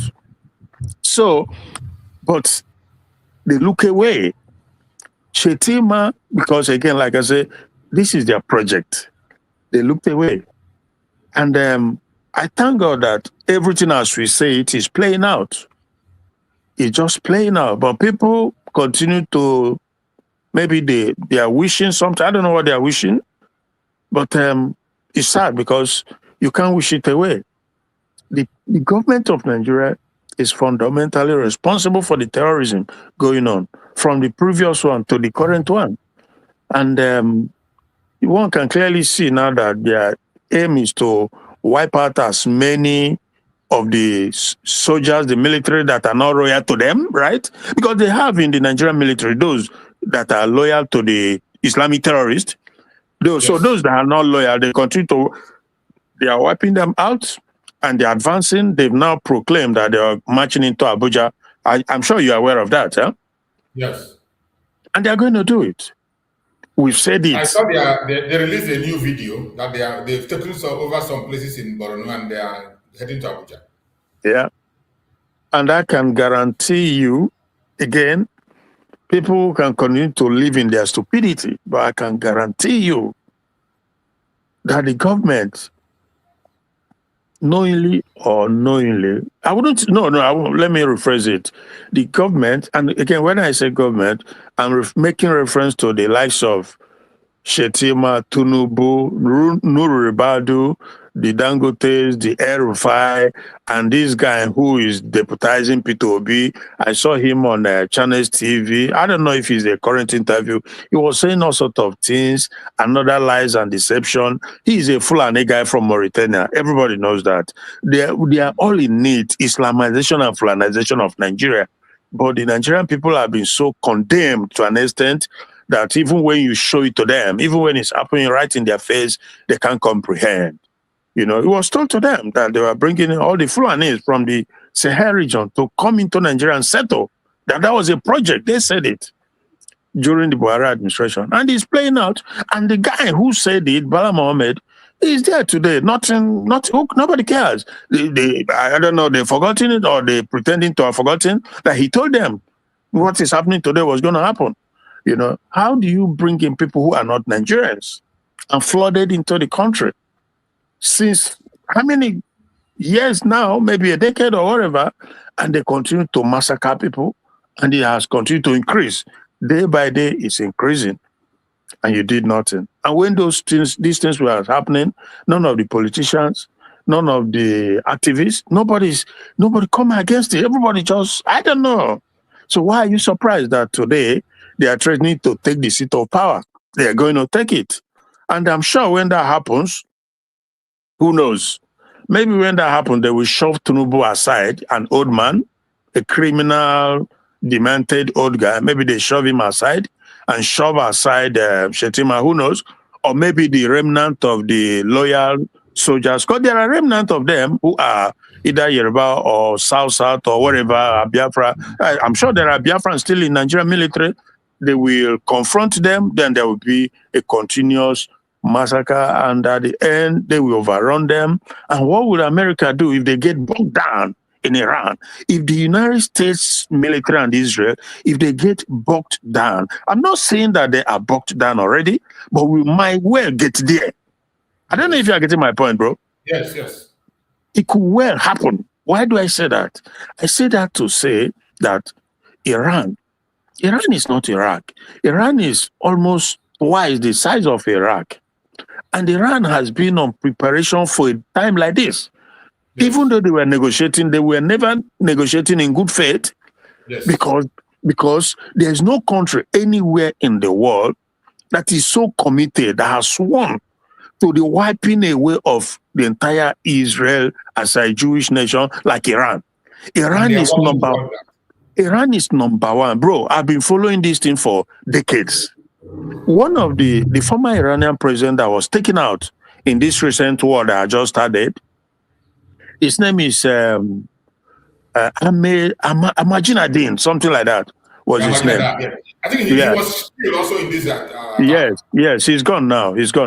When he was president, he swore that Israel must be wiped out of the face of the earth. A sitting president with so much power saying it. That is one of the things. That is one of the problem I saw in their interview with the ambassador. You see, one of them was asking the ambassador of Israel that why is it that there is no imminent threat, and they went and attacked Iran. And I begin to imagine, what do you mean by imminent threat? Yeah, and the ambassador went on to tell them the story that these people have always been a threat. The threat level has never gone down. Not today, not for more than 40 years. They have been there. So why is somebody talking about an imminent threat? They have always been. Yeah. So you see, but the thing is that these guys who call themselves journalists in Arise or Channel or whatever, they are all enablers. And like I always say, they are reaping the reward of their complicity, and they will continue to reap it because they all sat there.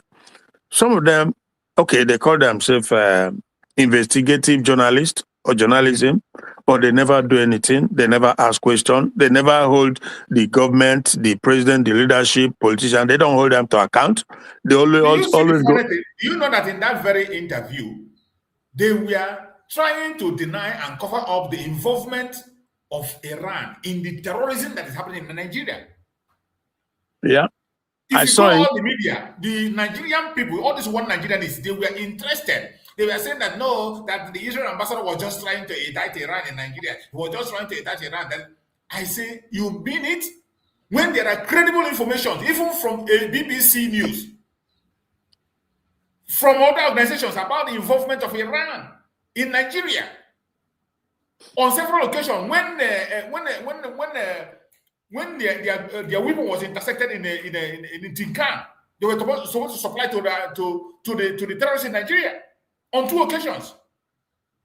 Their supply was intercepted in Iran, and somebody came to cover them up to say that an Israel ambassador was just trying to say that to indict them into the issue. That is why for me, again, when I looked at this, the media and the zoo, I have no sympathy, not even a bit, for them, because I know that they are tacitly complicit in all the woes that has before Nigeria. All of them, I don't make exception, all of them. Inability, their deliberate effort to cover up, overlook atrocities going on, and because they are being paid and they are being bullied by the Zoo Caliphate Nigerian system, and Rufai Hosseini will come out to act tactically as if he's bold and brave.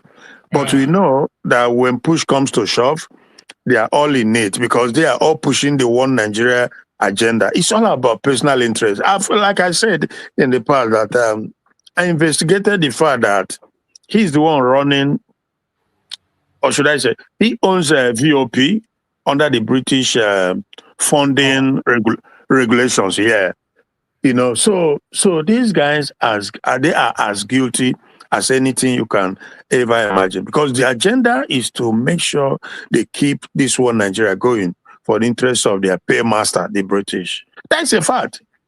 That's a fact. And you know, my brother, it just really sad that I've never minced word when I say that a black man continued to exhibit that very thing that has made him or has put him at the bottom of all races. All races, I mean. And it's sad. It's really sad. How do you, why, how on earth would you be supporting the continuous existence of Nigeria? Why? Why would you be giving everything from inception to this day? What is happening in the country? There's oneness because it's not one. And what makes it even worse is the fact that the caliphate over the decade has taken the country, consolidated it, has now determined that they will slowly but surely turn everybody into this Islamism and, you know, Islamization and Flanization. That is what is ongoing. It started a long time ago. And I saw Reverend Ezekiel Dachemo when he made that comment he made. Bro, let me tell you that if it was in the past, if it wasn't for the advent, the coming of Trump, America, that comment would have raised hellfire. That is the level of killing in the north and every part of the country. And him, that Ezekiel Dachemo, would have been long gone. They would have beheaded him. Yes. But because the eyes of the United States is upon him, Ezekiel watching him, because they told him, they told the Nigerian government specifically that they have to protect him. For him to come out and call Allah is blood-sucking demon. For far less comment, they have massacred hundreds of people. For far less grievous comment than this made by this guy. But you ask yourself, so why are they not rioting now, killing here and there? Why are they not going to behead him to do this? Because the government know well to protect him. There are how many of them now that are being that was instructed that nothing should happen to Nigeria? I think one was the American guy that is building houses in Watahala, or what they call that place. You know the guy I'm saying? Yeah. Hello? Yeah, I know the guy you're talking about. The one that was can you hear me? That US guy. Yeah. Exactly. He is under the supervision or protection of the United States government. So the Nigerian government, that is to tell you that they know what they are doing. They dare not. That guy has said also, that guy, even as a foreigner, has said things that almost unimaginable to think that a foreigner would be in a country and be saying. They are facts. The things he says are facts, 100%, but the fact that they cannot touch him, they won't even dare allow the terrorists to get to him, that is because they know that the United States is watching. And it's more like being committed into the hand of the Nigerian government. That if anything happens to him, they will directly be held responsible. Another one is this Ezekiel, the Dachemo, the Reverend.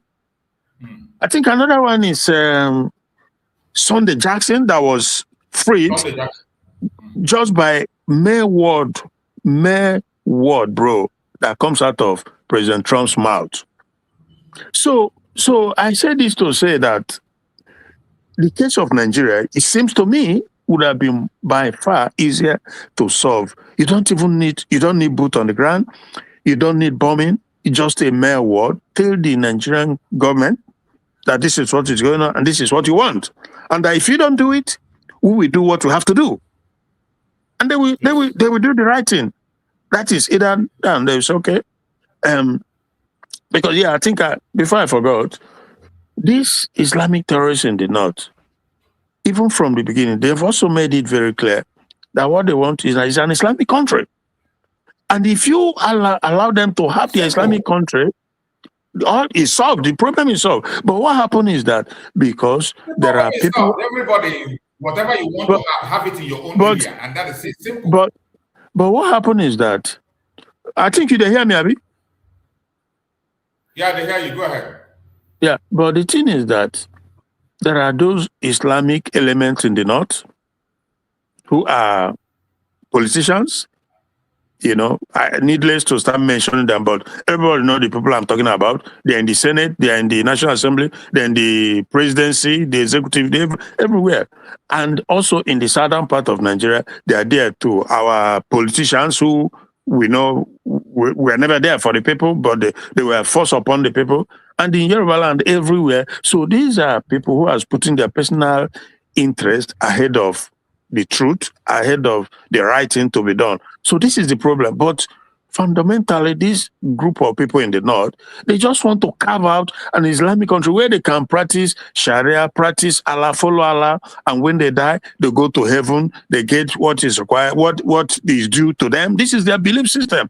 I'm telling you, but because they are refusing to heed to that, the government, the Nigerian system, those who have hijaki believe that they can, frankly, take all over the country, regardless of south, north, east, whatever, that all slowly but surely can become Islamized and Fulanized. So this is the dichotomy there.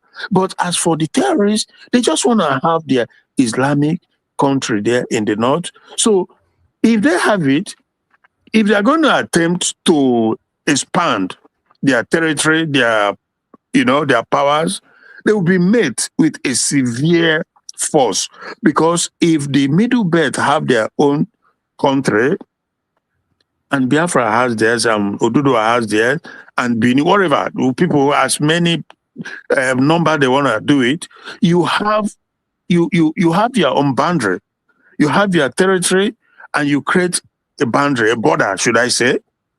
So that meaning that anybody is coming in, you have to know whom they are, what they are coming to do.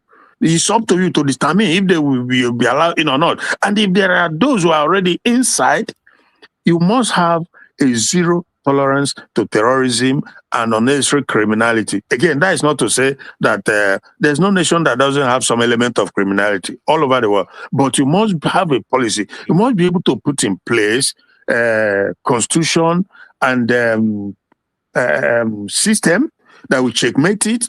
And if you want to do well, you must have zero tolerance to them, So that is the solution, and it's easy to achieve. But because evil has taken over,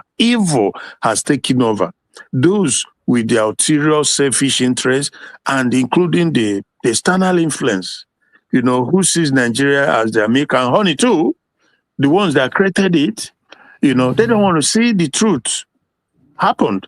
That is why they all conspired and kidnapped Nnamdi Kanu.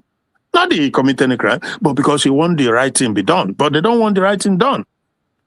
And there's another area that I looked at, another dichotomy. That is the area of the fact that the same British that created Nigeria for a destruction, for a retrogression, perpetually, they are the same one that created Israel in 1948. So you see that sometimes Israel all along has, even as much as they understand our plight as Biafran, but they always find themselves like a people trying to walk a fine line, because they understand that Nigeria is a British business center, right?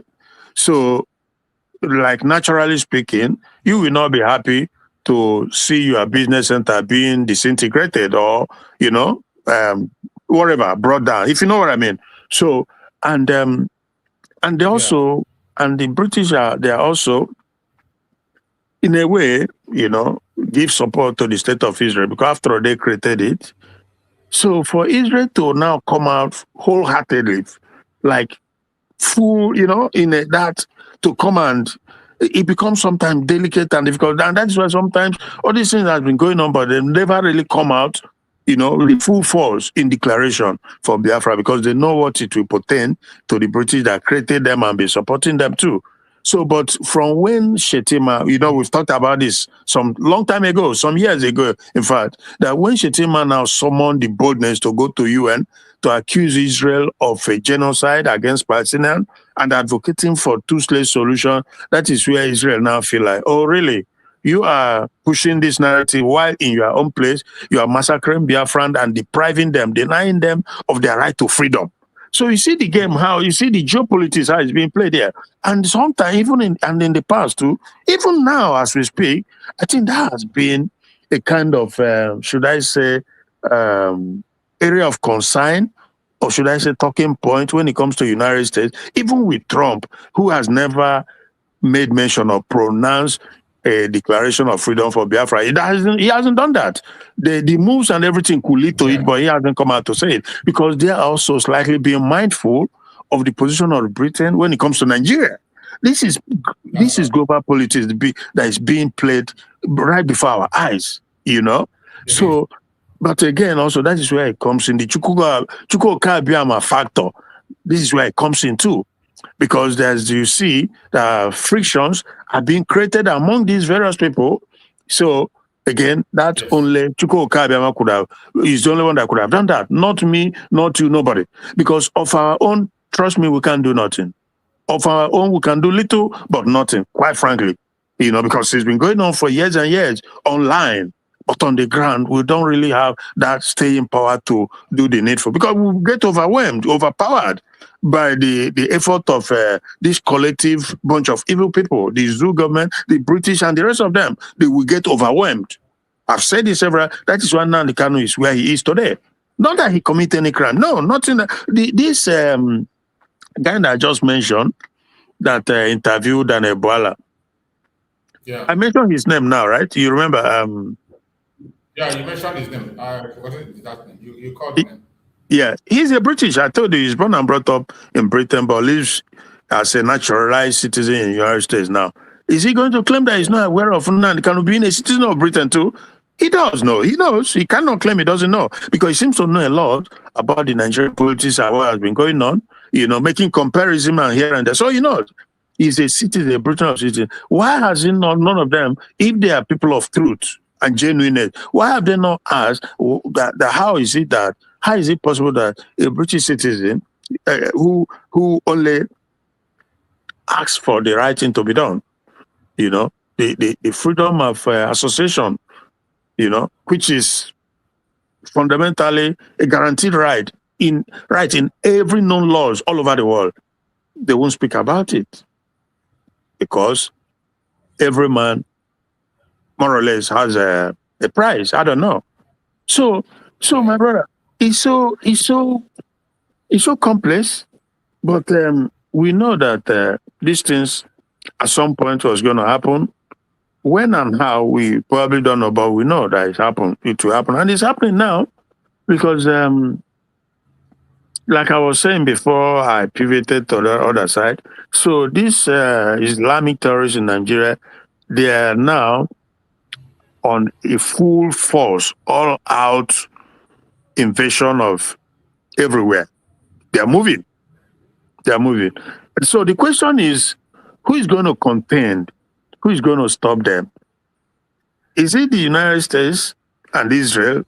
Like I said earlier, if they get bogged down, they are not yet, I won't call it a bogged down yet, but it might well head towards that because they want a regime change there and they want some other things.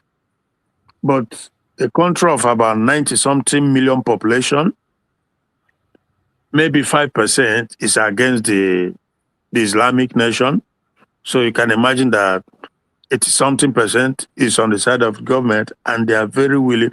One was saying a few days ago that they have nothing more to lose in Iran. Therefore, they are going to give it all and all. If it means engulfing the entire world, if it means bringing down the entire world economy, if it means bringing about Third World War, whatever it takes, whatever it means, they don't care anymore. They are going to give it all, throw everything, including the kitchen sink. They are going to throw everything. And it's happening. They are bombing Saudi Arabia. That's what they're doing. That's why they're getting everybody near them, anybody close to them, any place their weapon can get to. They don't care who is there. Exactly. So there are more deep stuff going on. I may not want to go into the deep stuff so that I don't look like an enemy or someone else. So I will let go of certain areas I could dive into that I understand what is going on, but I won't go into it. But my point is that now, as for Nigerians, all along, they've continued to play the ostrich about the problem going on, the medias, the politicians in all the regions. They've been complicit one way or the other. Now the game is right on their doorstep now. And when these people come and make a promise, they were marching on to Abuja. If you think they are joking, then I feel sorry for you. Because currently, there's nothing stopping them. The Nigerian military, more than half of the Nigerian military are under the command and control and in support of the Islamic terrorists. That I can guarantee you. More than half of the Nigerian military, which is also the number is very minor, very small. So, but you have the terrorists from the entire Sahel region that the Buharis, the Shetimas, and all the Nigerian government has brought into the country. They probably run into hundreds of thousands. They are well armed, sometimes more armed, better armed than the few Nigerian soldiers that are loyal. And the ones that are not loyal are probably more. And they continue to give support because they came into the military this thing and buy lots of Nigerian militaries and kidnap people and goes away. And it's been going on. There is no one single day that passes without these terrorists carrying out one operation or the other, letting you know that they have the capacity. They can come in and do stuff. And if you think that the coming of America was going to stop it, you are out of your mind. Nothing is going to stop them. And if you remember, I've said this severally, that even if you bring hundreds and thousands of American troops, it's not going to stop it. It's not going to stop them. But at the end of the day, they will probably come to the point where we've reached and stand. That is, we're standing on that point. That is where Nnamdi Kanu has been standing for ages. Every other person is just playing poker around. But we stood on that ground that the only solution is the Yugoslavia model. That is the solution. Everybody go your separate ways. Like you had the Serbia, you have the Czech, you have the Montenegros, they all split up, and since then there have been peace and progress, more or less. That is the only thing that fit Nigeria. But the wicked ones, the evil ones, they turn their blind eyes. Some say that they are Pan-Africanism, therefore no Africa should divide. The show already, you know. Then the Western world. That's the funniest thing I've ever heard. That one is very funny. This is Pan-African nonsense. Yeah.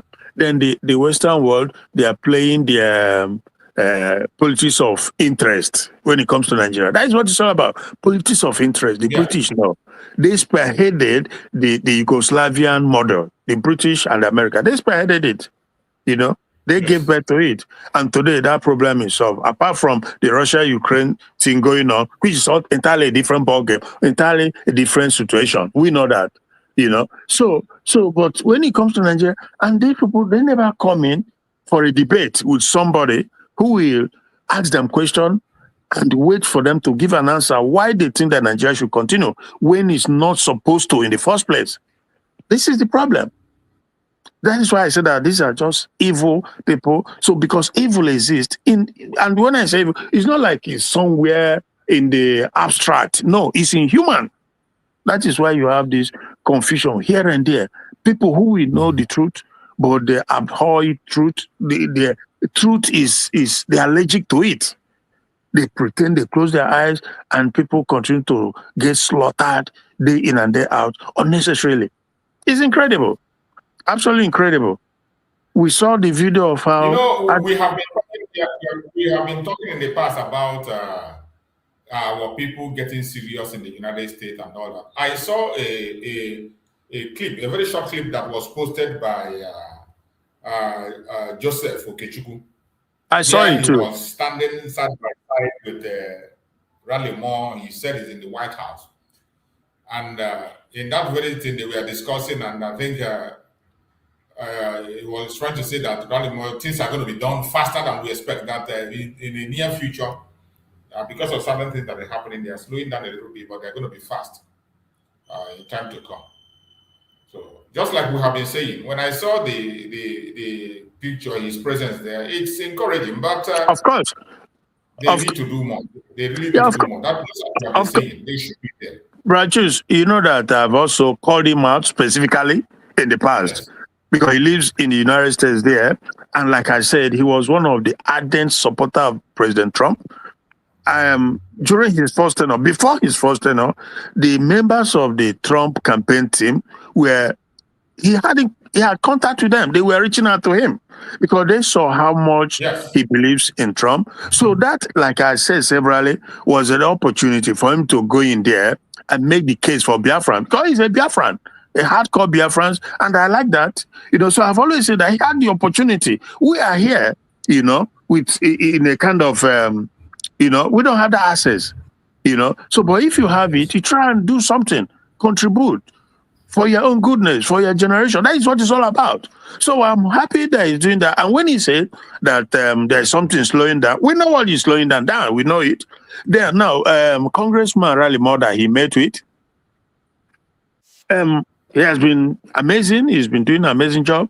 But at the same time, he was the one who came out to say that because of the Christians in the North, that they will not be in support of the breakup of the country, because if they do, the Christians in the North will suffer. But that is not good enough. That is simply not good enough, because you cannot... That is the area somebody like this Okechukwu need to work. They need to work on that. Exactly. Bro, so the thing is, if somebody who understands have access to Okechukwu, of course, I do write sometimes, but be able to, now he has a direct access or contact to Raleigh, he has to make him realize that, first of all, okay, on our own, based on my own either bias, whatever I want to call it, but you cannot make the entire 70 to 80 million people to face annihilation, face subjugation, perpetual subjugation, and all the rest that goes with it, marginalization, all because you want to protect Christians in the North. That is unfair. But on the other hand, right? On the other hand, those Christians in the North have the opportunity. The opportunity is there because when you say Christian in the North, for the most part, that is the Middle Beltans, which, like you told me one time, include the Southern Kadunans, right? Then the Benues and the some of these other states. I don't know how many states they can form. Benue and all those. Taraba, exactly. So they are more than enough to form a nation of their own. Absolutely. In Europe here, there are nations that are less than 1 million. Okay, less than 1 million. So they are more than. They have made it clear that they are not. They are speaking up already. Exactly. Therefore, they say they are not. Stop counting them towards the North. Therefore, Raleigh Moore and the Chris Smith and the rest of them, they should be able to realize that there's what is called the Yugoslavian model. So therefore, that these Middle Beltans, they can have their own country and create a borderline, a boundary that we and now get empowered.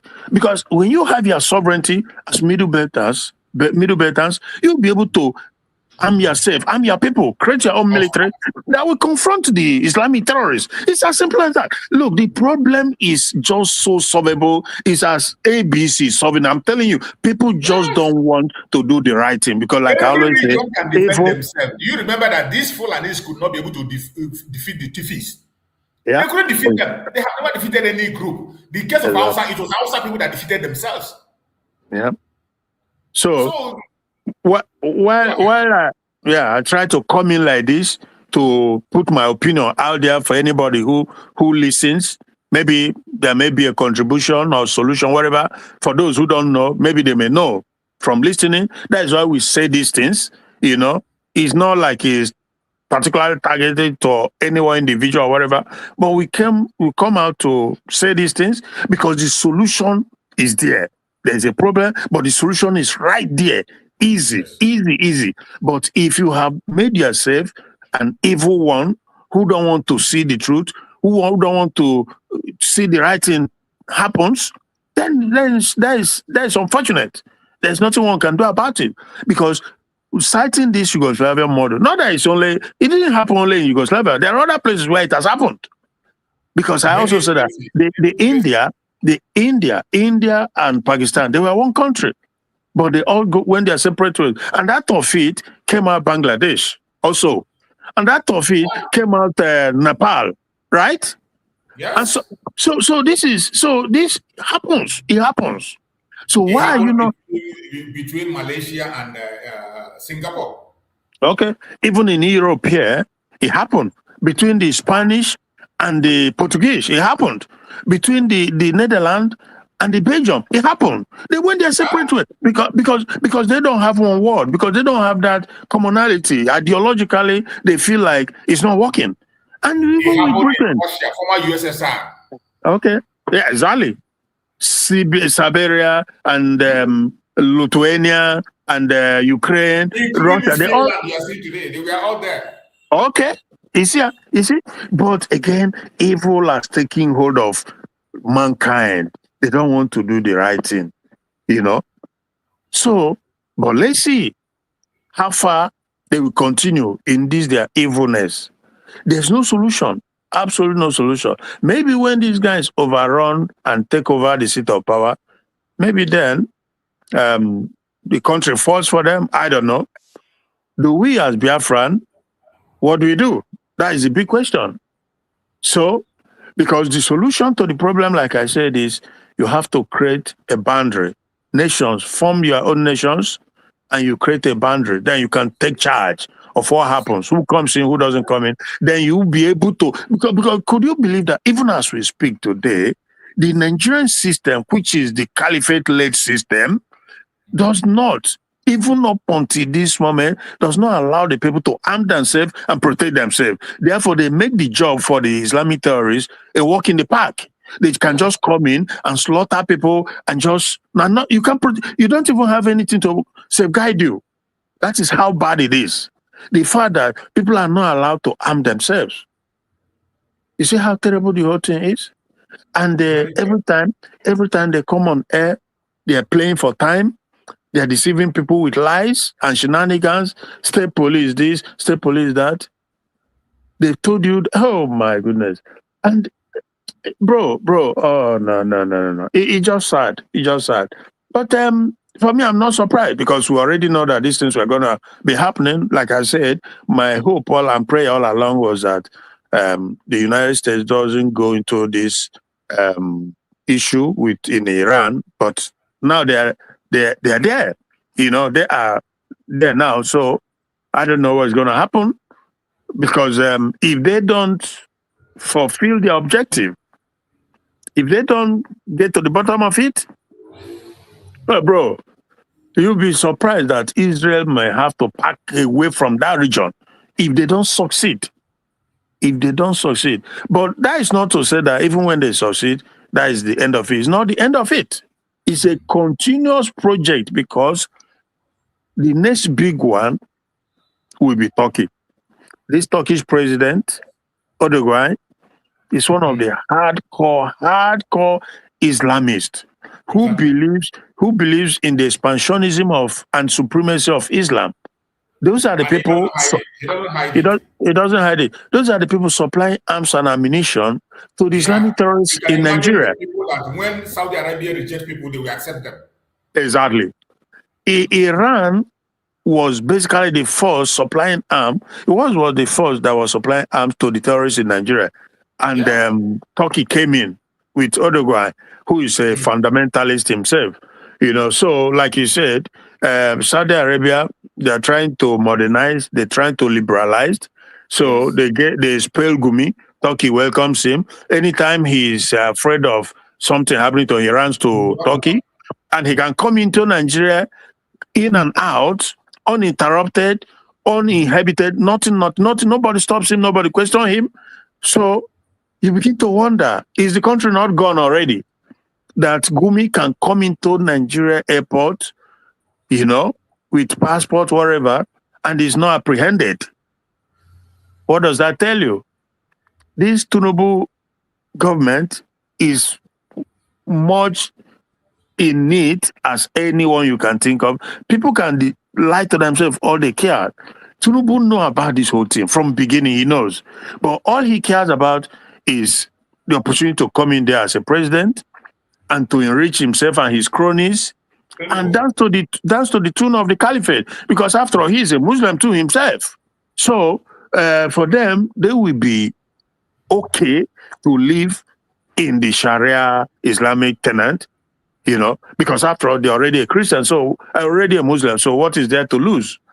Same goes for any other Muslims you see, either in in coastal region like the Asari Dokubo, Aisha Yusufa, the same goes for them all, you know.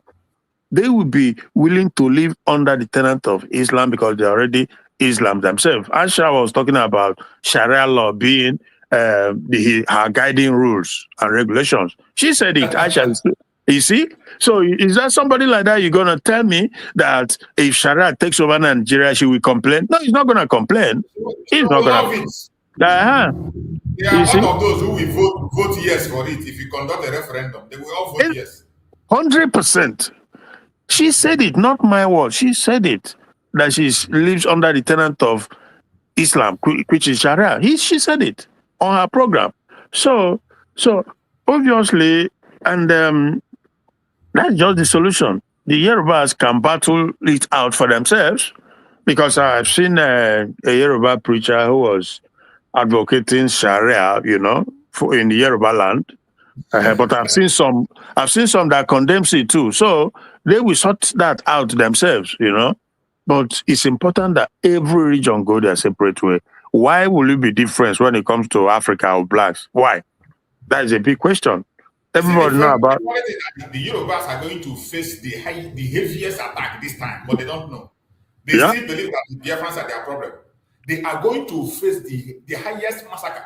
That massacre that Biafrans were trying to protect during the revolution that they called Igbo coup. Yeah. That thing that they were trying to prevent, it is going to happen. Just watch out. It is going to happen. Yeah.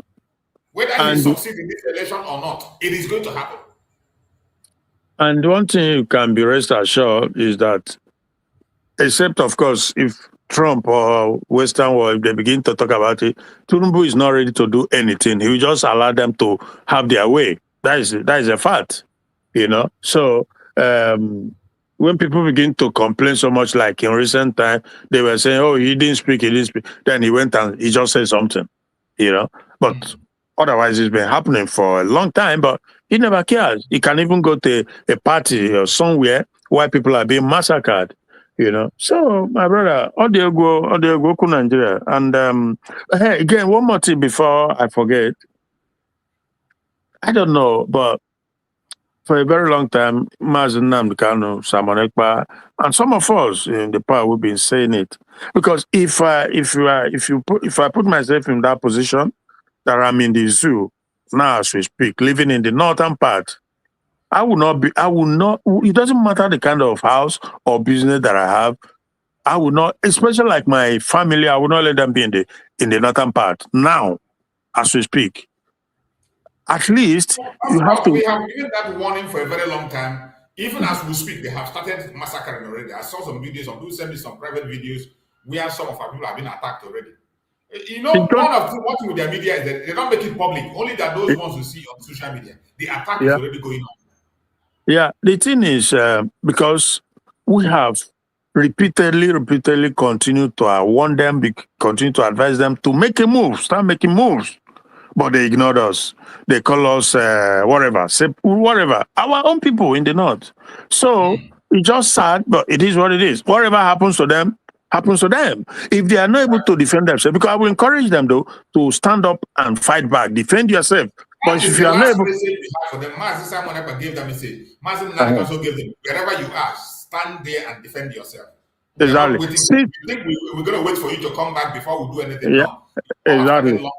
So do you defend yourself? Yeah, since they don't want to make that move, that will safeguard them, move to Biafra land. I always say it, move to Biafra land. And I know some of my relatives, not all, but some, they heeded the advice, the call. I supported some of them, move down to Biafra land. At least give yourself a fighting chance. That's what happens when you go to your place. You give yourself that chance of making it, at least. But when you live in their territory, you are so disarmed, so vulnerable, unbelievably vulnerable, because they can overwhelm you. That is when you even know that for the most part, they are all in it. The agenda is Islamization and Fulanization of the entire Nigeria. The Shehu Sani of this world, all these guys, they are all in it. All of them, all from A to Z, they are all in it. So when the push comes to shove, maybe then people will see that they are all in it. It's all lies, takia, deception. They're all in it. So that is just one thing I wanted to add, that Biafrans in the north, if you at least move your family, if you want to stay behind, at least so that you don't lose everything. Because no, you didn't do na bego, you didn't do na mana echibo, you know. So move your families, and if you want to stay, then equip yourself however you can, because they've been telling us. Exactly.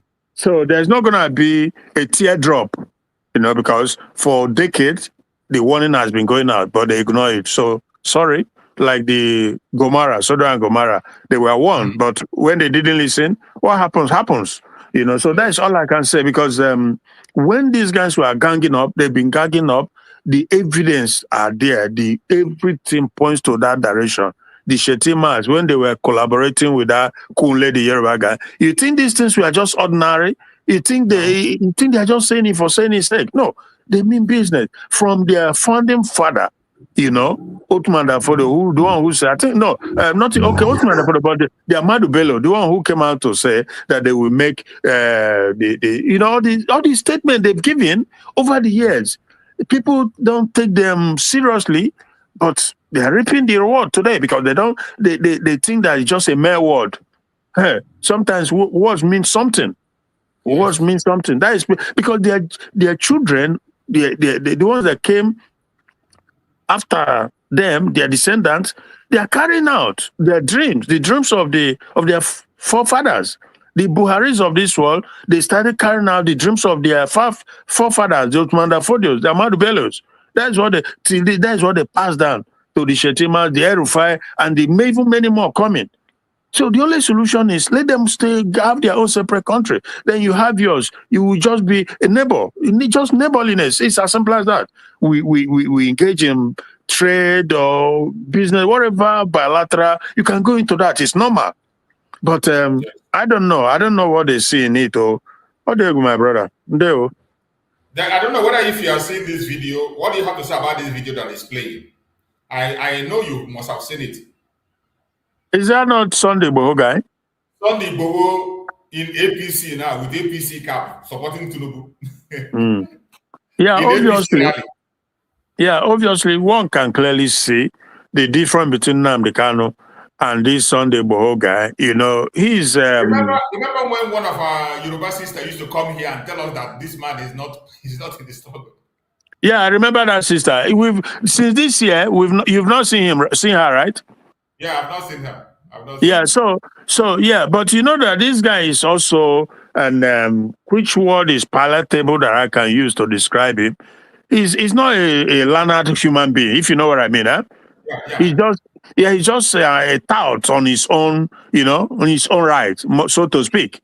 He's not enlightened, you know. So, and above all, I think that he's just after money grab, you know. That's what I feel.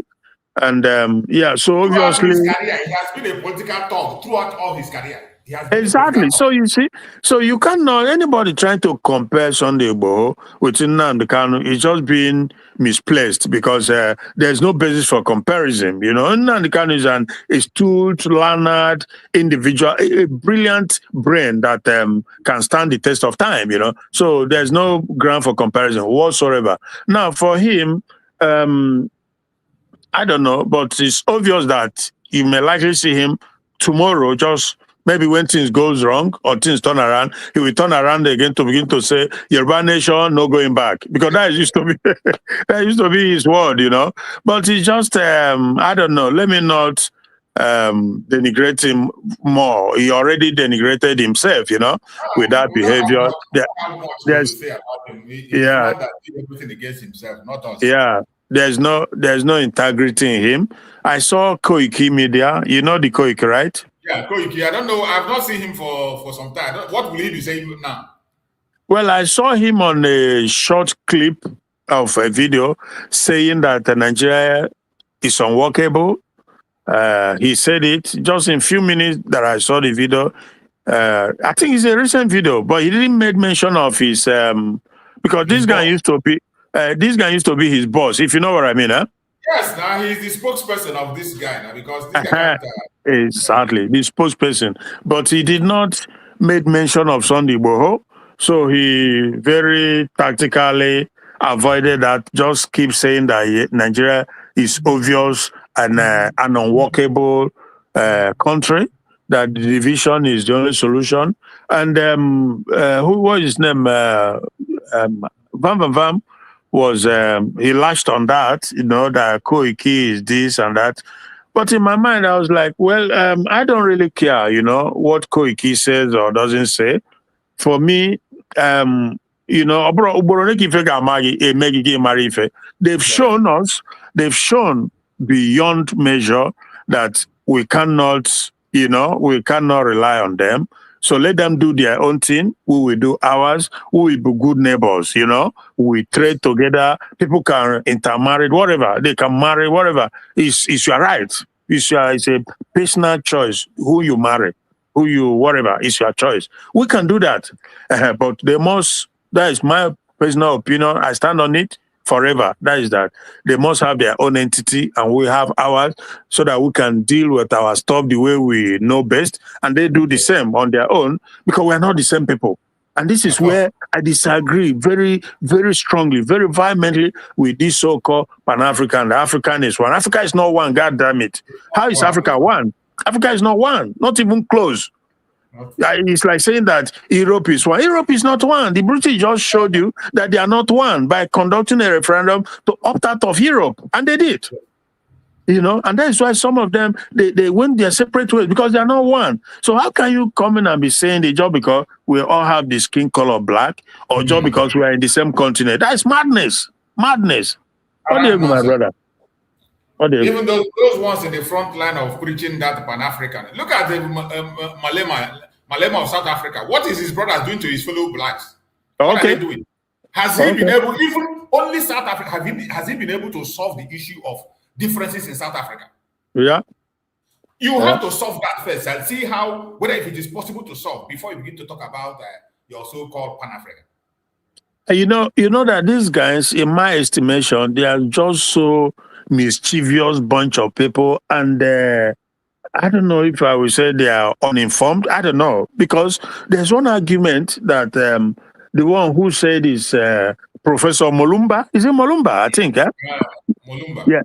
Yeah. There was one argument he made, and I just made a comment to that effect. That look, he was saying that basically that the combined trade input of one nation in Africa is not enough to challenge the European Union or challenge China, blah, blah, blah. That if we come together as one in Africa, then we'll be able to speak in one voice against China or Western world, blah, blah, blah. But those are all rubbish. That man, I see him as somebody who is just making himself popular and speaking on different backgrounds and all this, all whatnot. I don't agree with most of the things he's saying, that Lumumba, whatever they call him. Those Because guys, bro. All he says, in all his speech and all his eloquent speech here, I never see him providing solution. There is nothing. I don't see any solution in what he's saying. For me, I think that these guys are just so misinformed in the things they say and the things they do. Because when you're talking about trade, it's all rubbish. What do you mean trade? If you have a viable nation, even if they are 10 millions, they will do well. All you just gotta have is people who are qualified to be in a position of leadership, the various positions, put in people who have what it takes to run a nation. Technocrats who understands. If you have them in place, that is all you need. Switzerland is not a member of the European Union. Do you know that? But I lived there for years, like almost close to 5 years. I live in Zurich. They have one of the best economy. It's a small country, very small. So what is he talking about? What is this guy talking about? If we have Biafra, the type of economy and the type of people who will come in to build Biafra from the bottom up, you will see a nation that will have not just a viable economy, but an economy that will strive and compete with any nation. Some of these nations, Iceland, These are small nations, but they have economy that even the standard of living and income per capita is better than most countries with huge population. I don't know where people come up with all this craziness. Like that Professor Molumba. They do it intentionally, my brother. They just want to speak to the audience something It's they want mischief. to hear. It's mischief. Yeah. That's how I look at it. Look at Dubai. Dubai that you are seeing, what do they have? Okay. All right. What do Dubai have? Okay. This was Dry the land. country that was coming to Nigeria to come and borrow money. Dry land. Okay. A dry land. They came to Nigeria to borrow money to buy the today. But so look at again, what happened? Because when I was watching that interview with Boala and this British journalist, I was saying to myself, Jesus, if I was among the congregation, the spectator, or should I say, if I was among the public in that forum, because he opened up the floor, for the people to speak their piece, whatever. I was like, wow, if I would be there, only God knows how it will be received. Because seriously, I would just tell him wholeheartedly that this whole thing is a waste of time, a distraction, unnecessary distraction. I will let him know that Nnamdi Kanu is a British citizen, just like you. The difference is that he naturalized, but he is born British from Asia. So, but he was standing on the truth about the same country you represent, and look at what happened to him. And nobody, they pretend as if they don't know, but they are part of it. They all came together to get to where we are today, as regards Mazen Nnamdi Kanu. I will start from there. Then I will let him know that this Nigeria you are talking about, pretending as if you know what the solutions is or what the solutions are, is a misfortune and the abnormality on his creation, because it wasn't supposed to have. But even let's just take it on face value that it's already been created. The people are supposed to do the right thing.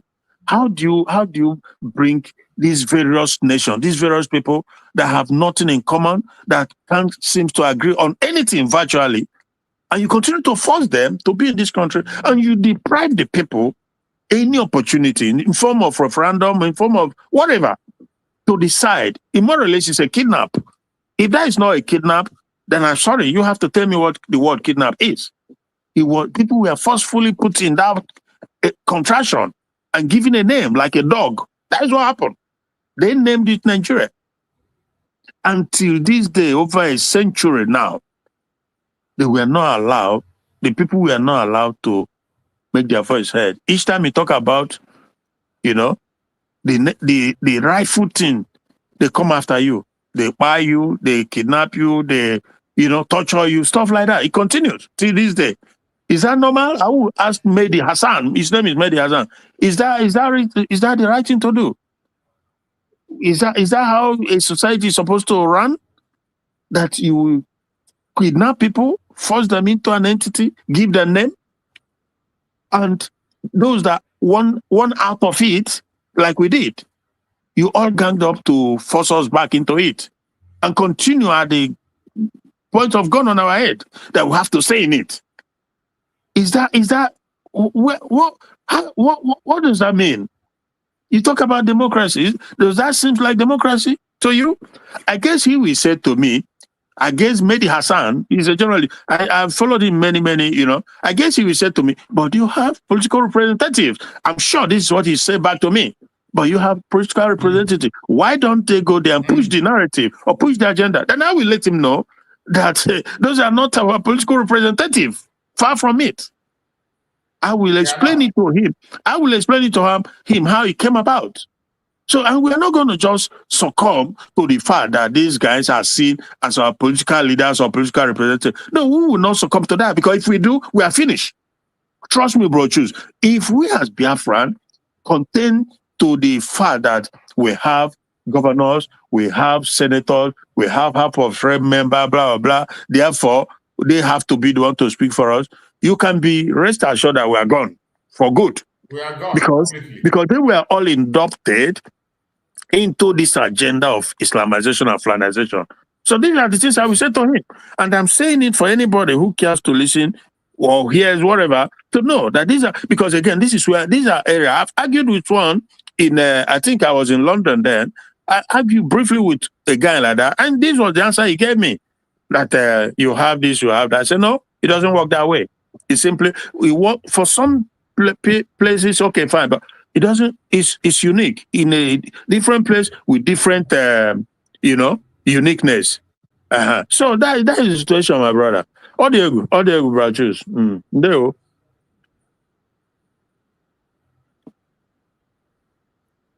It is true. We will continue to puncture all those things because these people, so many of them are not serious with that, what they are saying. There is many deceptions.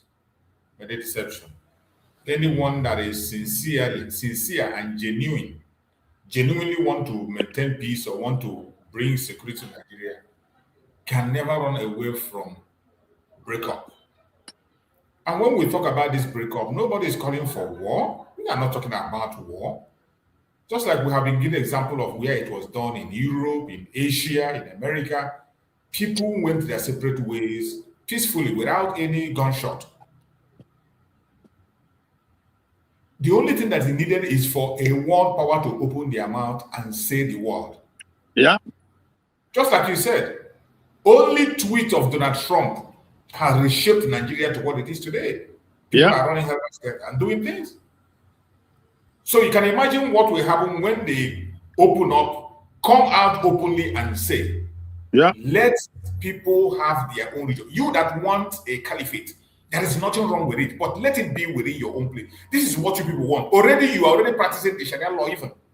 Yeah. So what stops you from taking your own people along with you because they already agree with you? Even if you do the referendum, you are going to win. Go your separate ways.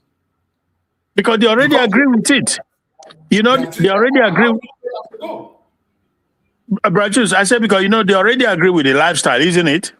They have already agreed and they are practicing it already. It's already in them. And to the extent, brothers, that they were protesting the war in Iran because that is where they are aligned. They are aligned. They've already aligned themselves with Sharia Islamism. So it's easy for them to have their own entity and do their own thing. Then you leave them alone, stop bothering them, and they probably will leave you alone. That is my guess. So, but all these whole lame excuses they try to bring, was it not Soludo? Because those are the people that we say they are your political leaders. He was the one who was telling Biafran youth, Ndibo, to go and join the Nigerian military, that the war is over, blah, blah, blah, blah. This Nigerian military that when you join, you've dug your grave. That's a fact. As a Biafran in particular. Hello, Mazi? Yeah, I can hear you. Go ahead. Yeah. So if you're a Biafran and you are in Nigerian military or you are joining, well, sorry. If that's your choice, you will live with whatever consequences that come with it. Because, So, but the thing is, if Soludo meant well for Ndibo in this atmosphere in Nigeria, we urging Igbo you to go and join military. Making own children go join. You go do the answer is no. Soludo children don't go join military. But rather, I go send them to London. You go rather send them to London or America. And those are the people you think they have your interests at heart. These are the people you think they represent you. They don't represent you. Not only are they there for their own selfish interest, they are there to do the job of the caliphate. And if you're a Biafran, you don't believe that, you don't understand it, I feel sorry for you. That means you will never understand anything. So, yeah, that is just the situation, my dear brother. How do you go, brothers? The earlier people begin to understand these things we are saying, the better. You see, some people who are still thinking that there's a way you can appease these people. There is nothing you can do to appease them. There is nothing you can do on the planet Earth to appease them. Sure, you see the Yoruba soldier guy that asked the politicians to come and be bringing their children. Do you see it? I saw it. That's what I wanted to say now. Okay, all right, okay. He was detained for that. Yeah. Okay, for speaking the truth. And I'm asking, is it a wrong thing to tell them to put their children? Okay. Because we know even King Charles and his brother, they served in the British Army. Exactly. Right? So how is it wrong that a military man is asking you to put your children into it and you went to arrest him because of that? Yeah. What does that tell you? What Yeah. does that tell you? That tells you that you will never see. What they have is not even military. What they have is a terrorist group. Yeah, you never see a Nigerian politician or a governor whose child is in the military serving. You never see it. Their children are always either in America or Canada or Britain. They go school. That's what they do. All these FFK, their fathers send them. Their fathers send them abroad to go and study, and they in turn send their own children. Why they? Oh God! This one, Amechi, a criminal, in Peking go study for. In Peking go study for abroad, come by, send a doctor. He say he won't protest. He can't stand with, and they say, "Nah, him son when." You see. Oh. Yeah. You see, all that thing he do is that all that in advertisement. Advertisement for the before you know the guy go enter politics, he go start where in father stop. Criminality. They've married them. Criminals all over the place. Yeah. Did you see that one? Dave Umahi, his son, contesting for councillor. That Dave Umahi. And he bought the councillor form for 50 million. Bro, you see that Dave Umahi? Now another crude human being. I have never seen. I mean, the Soludos, the Hopus of the man. This guy just take the cake.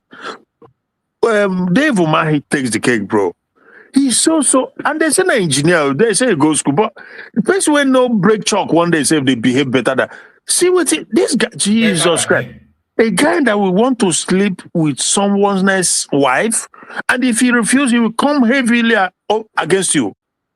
A guy that in a public place, different in a public place, trying to grab Bianco by her backside.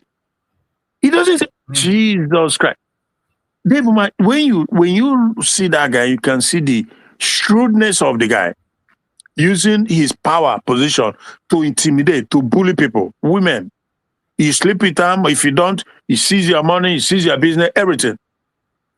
That is the guy that came to say that Ebo is not Biafra.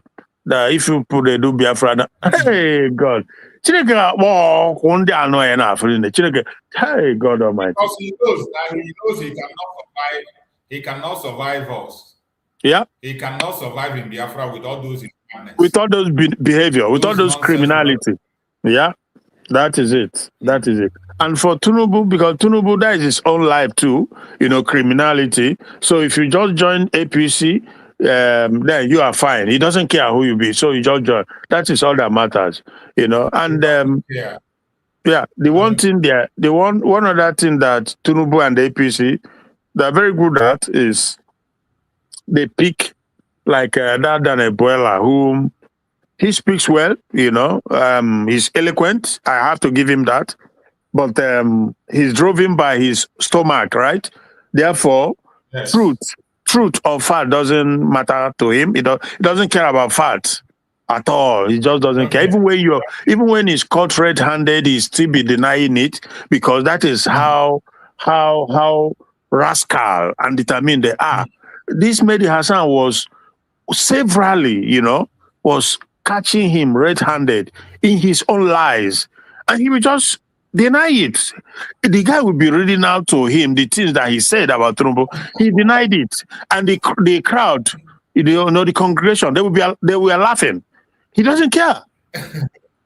So you see that. So you see that they are very good in picking out guys like this and use money, to lure them into their side so that they can go to the world, go out there and be spewing lies and lying to cover up their criminality, all their evil. And that is what Yeah, yeah, exactly. That is what Dan Ebola or Mokri is doing. And it's also in the same vein that they took Bianco no, because they know her position. They know the weight of her position. So they used her in Finland and they are trying to use her in Israel. So that is what it's all about. You know, they capture you, they lure you, giving you whatever it takes to lure you to their side so that you will help them to carry out their cover-up, their culture of criminality, you know. So this is what goes on. And the likes of Bianco, no, because these guys, people like that, they are born in shame. They are born in sabotage. This is the blood that runs in them. They are born in mischievousness. They are less than human because that is the role she's playing. So I'm not gonna, for whatever reason, feel shy or scared to call her what she is. You know, that is exactly what she is. You know, so she's a product of a sabotage, a product of shame, a product of evil. That is the role she's playing. Just for money, just because of money. That a movement that was originated, you know, a movement that was created by the so-called husband, you know, she is destroying today. And she's destroying it not because the movement stands for anything wrong, no, but because the movement stands for the right thing to be done. Simple as that. But she is destroying it. She's adding to the people destroying it because of her own blood, because of the blood that runs in her. Blood of shamelessness. It's sad, but we pray to Chukwuka that a day will come, a day of accountability will come. All these guys will be completely, their name, their history, their origin, everything will be. I'm telling you, my brother, I need something, and we no go. When we won't bite them, according to the saying, when you won't bite person for annuals, you know, fear, you know. So when we say go get our own, you bite us for hair, you know, fear hair. When exactly. We bite you for annuals, that we don't go fear shit. Exactly, that is what I meant to say. You know, so that is what is going on because then do us bad, then do us something unforgettable and unforgivable, and they continue to do it. The Mazen Nnamdi Kanu, of all the freedom fighters, all the men, the one that you can very, very closely associate with Team Ojukwu is Mazen Nnamdi Kanu. And this shameless woman stands there with the same government and will not even at least say something that I will not be part of this injustice going on against my brother. But no, she doesn't care. All she cares about is that every month, whatever millions they dole into her account, then she can rob cream, buy clothes, and just prostitute all over the place. She doesn't care. It's really sad. It is really sad. She made herself, oh, no, Mazi. You can't go, my dear brother. It's so sad. It's so sad. So sad. So let's go into some of their media updates that we have. Let's go through some media updates that we have here. This one says several soldiers killed, injured as Boko Haram terrorists ambush Nigerian troops in Sambisa forest. You can imagine. These are the same people that is telling you that even as the Boko Haram is killing them, they are still recruiting them into the army. They are still giving them amnesty, even while they are destroying their barracks and taking over. Nuru Ribadu, not a few days ago, Nuru Ribadu came out to say that no matter what, that they are our people. He said it, that you not go say because your brother do something. Am I quoting him correctly, bro? Exactly. You're right. Okay. Advisor, that's what he said. Few days ago, deny them. Nobody say talk some years back or no, recently or now they say that they cannot deny them. So, and that is supposed to be the national security advisor in the country. So he admit that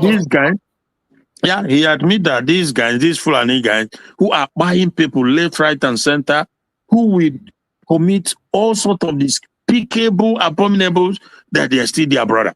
And that if somebody asks for forgiveness, you cannot Really, really.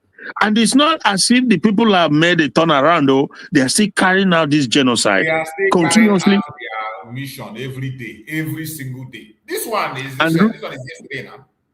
okay. And Ruru Ribadu came out to say this.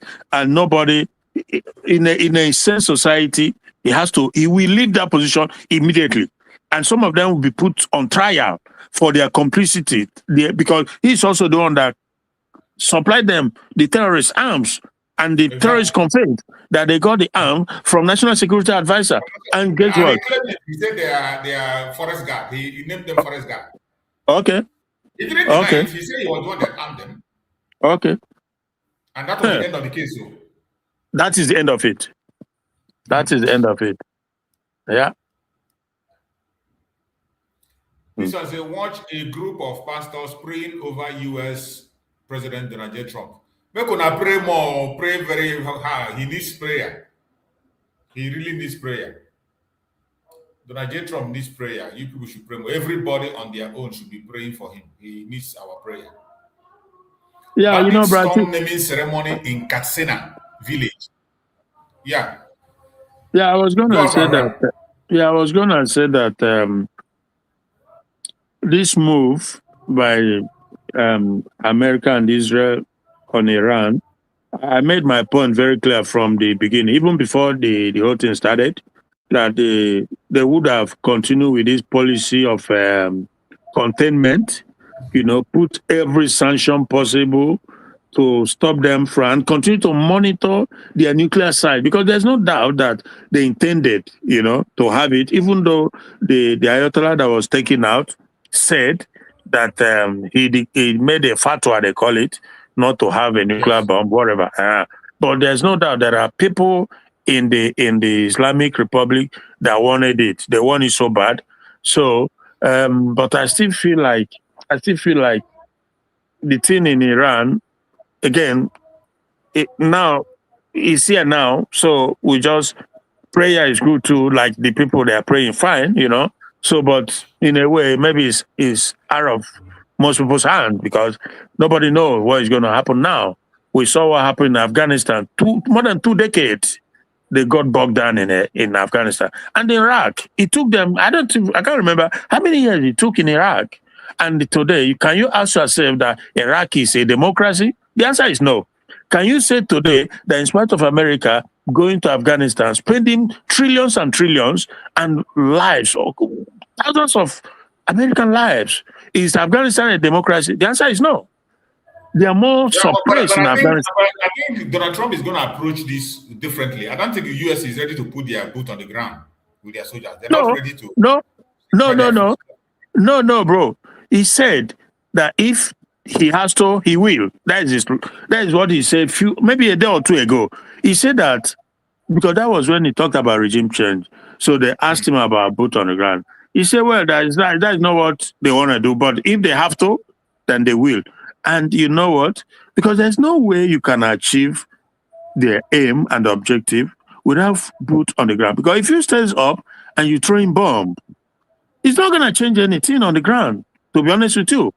Because they have a chain of command, line up busy, like runs in hundreds. There will always be a successor. You take one out, another one goes. You take two, another. So it continues. Two sets have been wiped out, and the third one are the one in charge now. Okay, you see my point. So now, I think for them to achieve the objective, maybe they just have to come in and fight it out, and whatever happens, happens. So if they do that, what I'm suspecting, I think they have some moderates inside there, and some of them who are not Islamic, those the real Iraqians, it will get to a point where they will be in charge. Yeah, that's what I'm saying. But the only way you can do that, the only way you'll be able to achieve that is with boot on the ground. If you stay up, you are throwing bomb, the bomb can be landing on even the moderate ones, and you're going to alienate them into becoming the hard line. So at the end, boot has to be on the ground, and people will buy in the process. Make no mistake, or they already have like 6 soldiers as casualty. I don't know if you're aware of that. 6 already. Right. Yes. So sometimes You just got to do what you got to do, because that is the only way you can achieve the objective. They have to come in, they will take some casualties, and eventually they will get the job done. And they will allow the moderate. There are lots of moderates in Iran. Make no mistake. Who want to live with a liberalized system of government where people should be free to live their life. For me, that is all that matters. People should be free. Religion is a personal business. If you want to wear burqa, you wear burqa. If you want to plant your hair, it's up to you. Why would somebody be your? So I don't believe in that. But for me, I'm not ready to contest it with anybody. If that is what the Northerners in Nigeria want, so be it. Provided they don't come and shove it down our throat. That is my point. That is just my point. Keep it to yourself. Don't bring it to me, because it's not who we are. Oh, there you go. Thank you, my brother. Thank you so much. So let's go to the next one. Next one says, bandits storm naming ceremony in Katsina village. Kill 2, abduct 13, despite peace deal. See, they don't even care. This was naming ceremony where they were naming the child. Yeah. In naming ceremony, when they abduct 13 people, despite the peace deal they have. Epstein case, U.S. Justice Department releases FBI memo detailing sexual assault allegation against Trump. Distraction. Distraction. Look at that video we are talking. Look at them, where they are threatening that they are going to take over. They are already in charge of some parts. Boko Haram terrorists boast of capturing Borno town, vow to rename community. They have been doing it. They have been renaming it. 50 Israeli fighter jets strike underground bunker built for Iran's supreme leader in Tehran. Ahmad Jews. Nobody is asking Shetima, the vice president, that what is your job now? He is the one who appropriated the security of the country to himself. So nobody, because when you saw these people, they said they are the journalists. All these Peter Rufai or Rufai Hosseini, whatever, and the rest of them, the Edfes Abati. Why can they not hold these people to account? You appropriated the security, the head of security of Nigeria, onto your portfolio, and you said that Tinubu is economy. But look at the security situation in the country. What are you doing about it? That is the question. They should be holding his foot to the fire, but they dare not. They dare not. So this is the problem. This is the problem. And my dear brother, I've never seen anything like Nigeria. Never. And you will never see, my brother. You can't see anything. He said, my dear brother, amen. Nigerian police arrest Lagos residents for allegedly selling sister's months-old baby for 2 million. You can imagine. Okay. All right. You can imagine. His own sister, month-old baby, go sell her for 2 million. That is how bad Nigeria has become. Atiku condemned fresh Boko Haram attacks killing, says Tinubu government lost fight against terrorism. Story. If you enter there, the same thing will happen. All of them. Nafulani man, all of them. They know the agenda. As if something different will happen if he enters there. They lie. They are all in it. All. Israeli envoy says Iran spreading terrorism in Nigeria, backing Islamic movement Shiite protest. Is it a lie? It's not a lie. It's something that all of us know.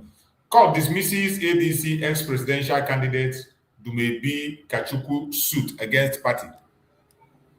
All these distractors. They deceive themselves, say that they fight for presidents. You go register party, use and they distract serious people. Tinubu approves 65 ambassadorial posting. Send Reno Omokri to Mexico. Fanikayo to Germany. You see where they throw Reno Omokri go. Making him and Apache, those drug people, go sort out there. Hey! Make he go there, go settle himself. Mexico, where they throw and go. And this idiot when they throw for Germany, make Germany people reject them. They should reject that guy. They should not allow him. Say I'm brother. You know, son and brother, I go send and go comfortable place. Tunubu and his gang of Lagos mafias, tribalism and nepotism. Jesus Christ. The people, that tribal bigot is not supposed to be in Germany. We have a lot of our people in Germany. That tribal bigot, he has no business in Germany. He hates Ndi Igbo. That guy hates Ndi Igbo. Yet they marry Igbo woman. Hey, how there you go. He has no business in Germany. They should make them take and go France instead. They should send him to France. He has no business in Germany. Nonsense. Court remands UK-based blogger Maureen Badejo in Krikri prison over alleged cyber stalking. Not true. Maybe you're against a politician. Trump says deal with Iran depends on unconditional surrender. You want to write unconditional surrender. You know they are Takia now, so you don't get time for those that are useless Takia. Yeah. Ex-Governor El-Rufai family demands immediate release, laments ICPC alleged unlawful detention. Not true. They never say anything. You see, there was somebody who was commenting and saying something about this Tinubu regime. I don't know what you think about it. That person was saying that in this very regime of Tinubu, that Tinubu, if Tinubu succeeds, that at the end of his tenure, that the Northerners will not have the upper hand they are having before to manipulate the country the way they're manipulating. Somebody was just making, I saw a video where somebody was saying such a thing, that the way he's going, now he's touching the untouchable in the North. Rubbish. That every tendency that when he succeeds to enter into power, that the Northerners cannot be able to do what they're doing. But I see that idiot as using that as a campaign. He was using that as a campaign to campaign for P2B. Yeah, but when who succeeds to enter into power? Tinubu? Tinubu. But Tinubu is in power. What power? No, what power? When he succeeds in 2027, that if he succeeds in 2020, consolidate in 2027, that he will reduce the North to powerless. They will not, even that their number they used to post about, that he's going to destroy everything. Bro, these people, some of those people saying that are the paid rats. You know, some of them. P2B paid rats. Yeah, some of them. And some are Tinubu paid rats too, like that Christian guy, I tell you, is which state is he from, Christian? He's on YouTube, you know, in the zoo, you know. So obviously everything that comes out of his mouth now is the promotion of Tinubu. That is what it's all about. But these things, everybody can see that that's what they do. They spend money, billions and billions, you know, to buy people over, to continue in propaganda. They do it internationally, locally. Once you have a big platform, they will approach you. Every big platform, they approach them. Yeah, that's what they do. There's anybody they can buy over, they buy him or her over to be spewing lies, propaganda. That is what it's all about. That if Tinubu wins second term, he will do this, he will do that. Is that not what they all said? They all said it. Obasanjo said the same thing. You know, Yaradua, okay, he didn't complete his own. But Buhari also came and said so many things.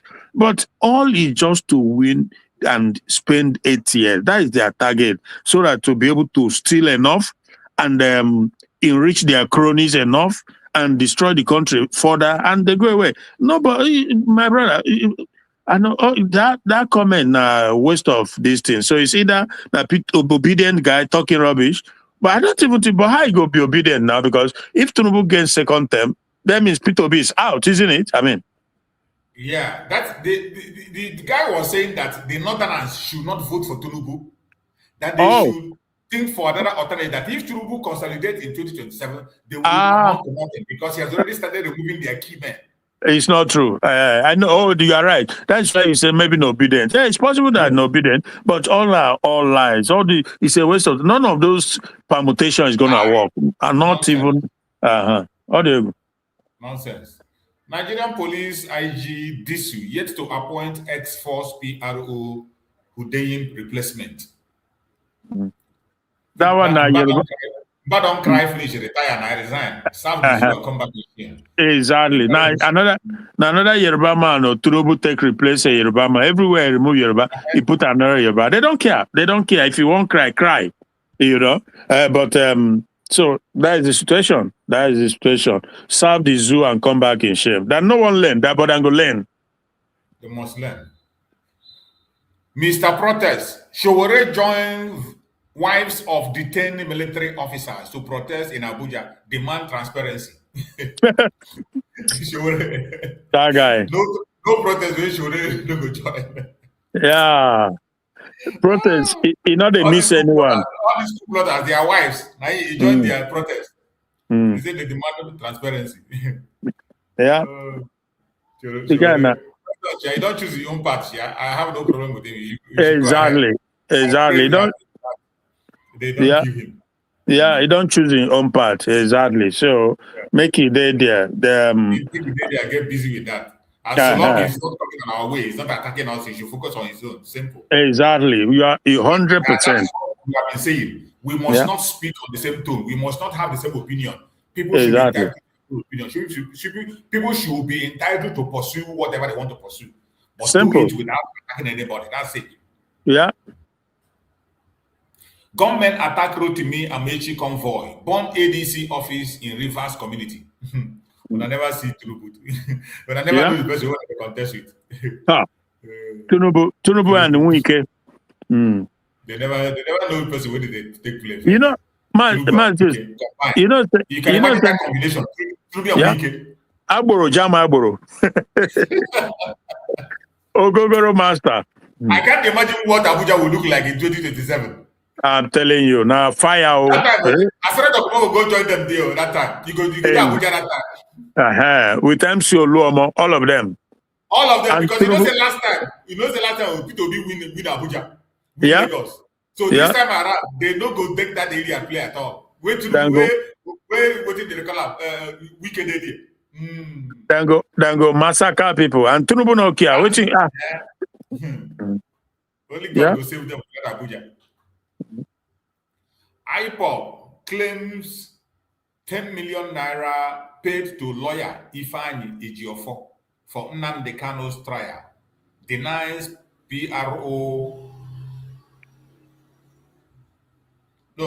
denies pro bono service. Ejiofor they claim since they do the work pro bono now. Na lie, na Ejiofor no onyoshi. IPOB don't come speak now. They say they paid 10 million paid to lawyer Ifeanyi Ejiofor from Nnamdi Kanu's trial. Denies pro bono service. But since they don't say that, now, because I've had him say, I had him come out to say na pro bono in they do, but now they don't reveal opening yash. Yes, now. Idiot. 8 police DIGs, including Frank Mba, retire, consider legal action over exit terms. He wants to Tinubu government. He wants to Tinubu government. Serve the zoo and come back in shame. He wants to them for the zoo cult again. Maybe highest than fear award them maybe 10 or 20 million naira. Where they no go even pay. Well, Tinubu has a lot of money to throw around, unlimited amount of money to throw around. So for noise to reduce, if he give them 20 million, what's it now money be that? And then Frank go use that one, maybe buy one Jeep or build I don't know. But in career destroy. Make them continue. Now the people when Soludo the tailor, make them go join Nigeria army. Then they go come back in body bag. Yes, so U.S. lawmaker condemns burning of Catholic church in Taraba, warns against fresh attack targeting Christians. Now, you could just the one. This is not only the one where you report self. It's happening every day. The attack is happening every single day. Since after that bombing of the U.S., it is happening every single day. It has increased. It's like unleash the dragon. In fact, the people don't vest now. They don't really vest. The level they've taken it to the highest now. And the other day I was like, where is Ape-Face Ruben Abati when all these things was going on? He disappeared because we know usually the position. The last time I saw him, he was denying that there's no Christian genocide. Yet on the same vein, he was saying that the Christians they've warned the Christians to stop going for early morning prayers because of the Islamic terrorists. And that the Catholic have warned them that they can go in the afternoon, but not early morning, where blah, blah, blah. And I was like, so really? So now Christians, you have to regulate for them how to worship so that they don't get attacked. Yet we turn around and you deny that there's no Christian genocide. Have you told the Muslims how to worship or how not to worship? Have you told them for them not to be killed? Because when I say Christian genocide, no day. So why be said they are being targeted then? You know what? Yes. Diego, my brother. But see this one. See this news. You see this Nigerian people, they can be very funny. Honestly, look at this one. NSDC arrests 2 suspected bandits in Kwara community. Recovers US-made pistol and tramadol. Why is the mention of this US-made pistol? You know the agenda of that one push. These people, You know the narrative that one push with that. Of course. Okay. Because America don't come down and say that them they supply the terrorists. Yes. Aiding and abetting. That is the narrative that one push. They won't come out Iran and Turkey from it. That is exactly. why they specify that very well. They mentioned that very well. Yes. US-made pistol, tramadol. Yeah. So all the ones where they catch before, the pistol, the AK-47, where did they get? Who made those ones? Who make those ones? Yeah. So why is this one? Why is this pistol very important to mention? Why is it so important to mention this one? The make of the gun. All this AK-47, all this propane grenade they're using. Who make them? Why they need to mention them? Yeah. These people, Nigeria, they will never survive. EFCC witness narrates how former AGF Malami's son, wife, allegedly laundered funds in 8.7 billion fraud trial. Family, a cartel of money launderers. Yeah. We become AGF. You can imagine what they will see when they begin to, assuming they try Buhari and his colleague, or Abba Kyari. Or the wife. If they try them, you can imagine the kind of amount we're going to hear. Radio Lagos under Sanwo-Olu administration pays workers as low as 30,000 despite new minimum wages policy. But they will come for camera, they will tell you that they pay them 100 in Lagos.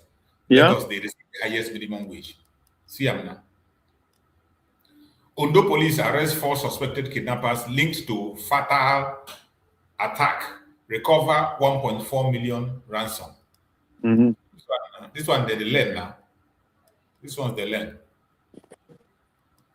Islamic movement reject Israeli envoy's allegation over sponsorship of terrorism in Nigeria.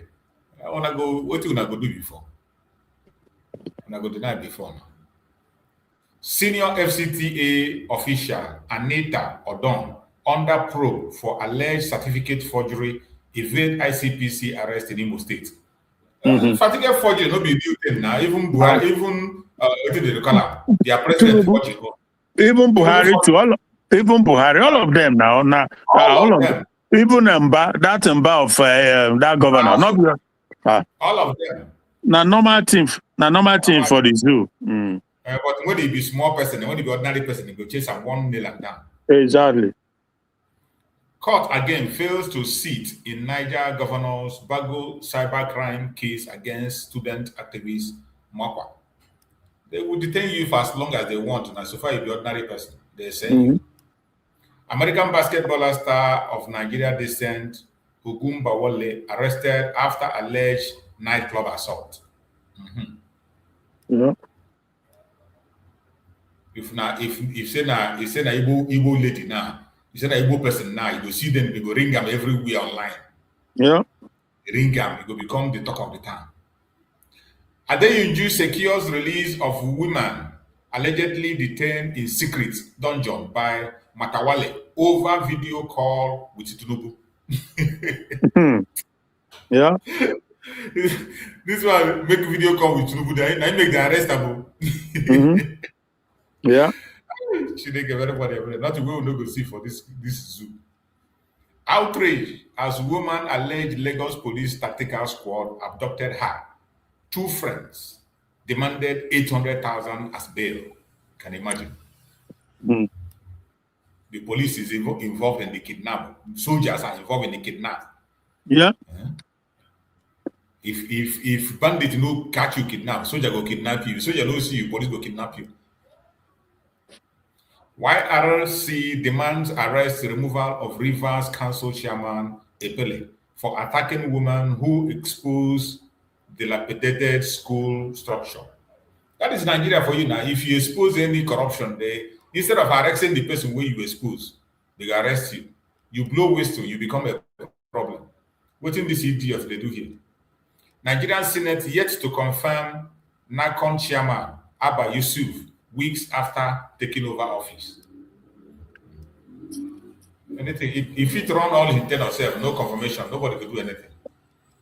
US-based Nigerian influencer alleged MFM founder influenced demand of her associate in cyberbullying case.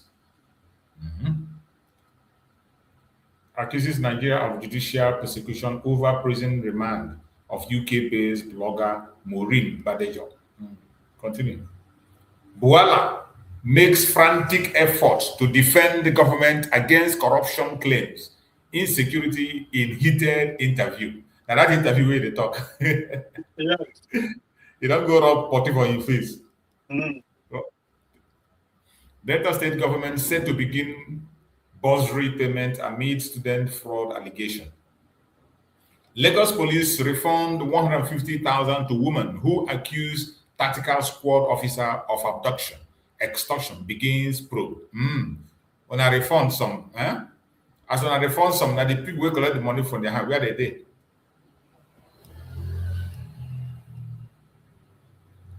Lawyer threatens legal action against Tonto Dike over alleged child extortion, demand apology. Yeah. This is not the way person Tonto Dike they had the heal person, they conduct healing here. The lawyer goes sue Tonto Dike. Say, why should you the heal person? Tonto Dike. Tonto Dike don't know to pastor now. See how where the heal person now. Oh my God. Over there, lawyer threatens legal action against Tonto Dike over alleged child extortion, demands apology. I see that video. I think on a film she they do, huh? Which film? She is not born again now. Which film? I saw this. Okay.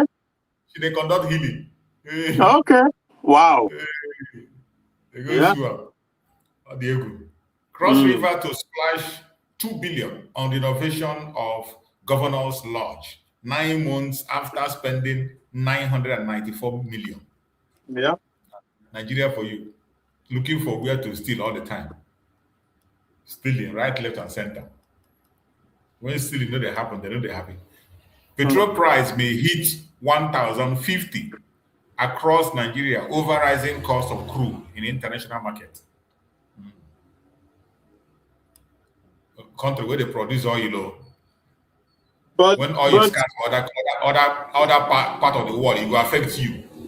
It'll be madness. So that they produce oil, but then say Dangote refinery. So why it go affect Nigeria when Nigeria they produce oil? Why? My brother, ask me now. Ask me. Oh God. Yeah.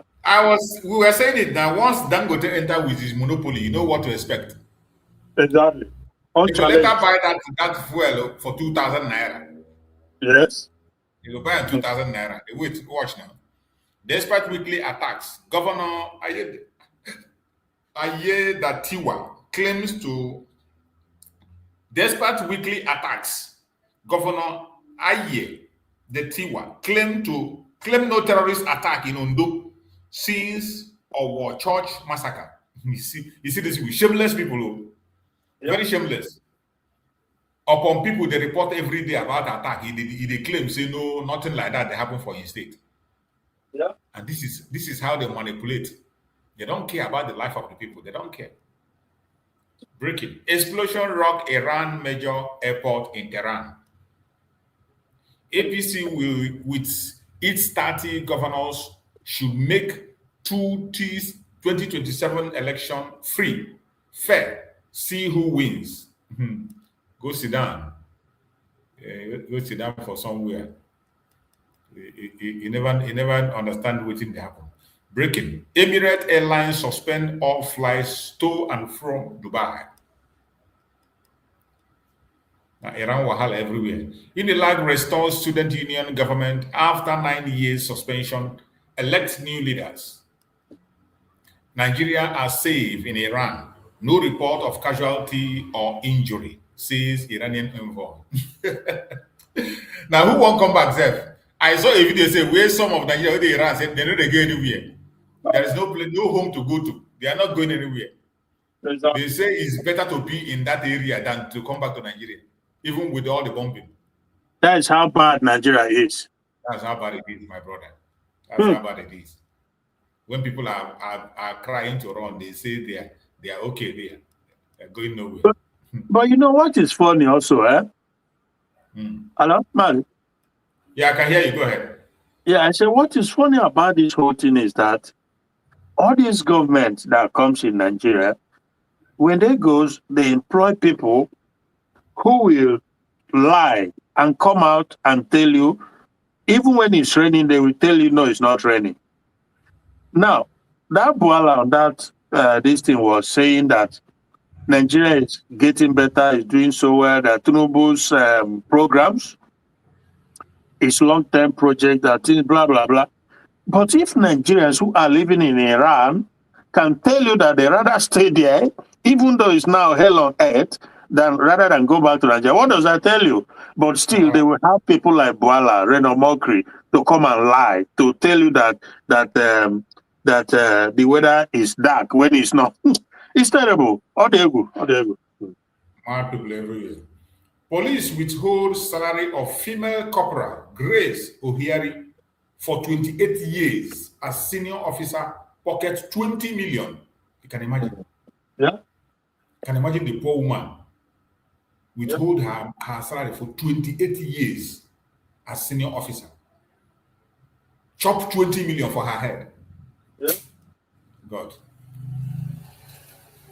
Exclusive. How officers secretly paid 5 million to Police Service Commission to get ACP rank under Egbeteku.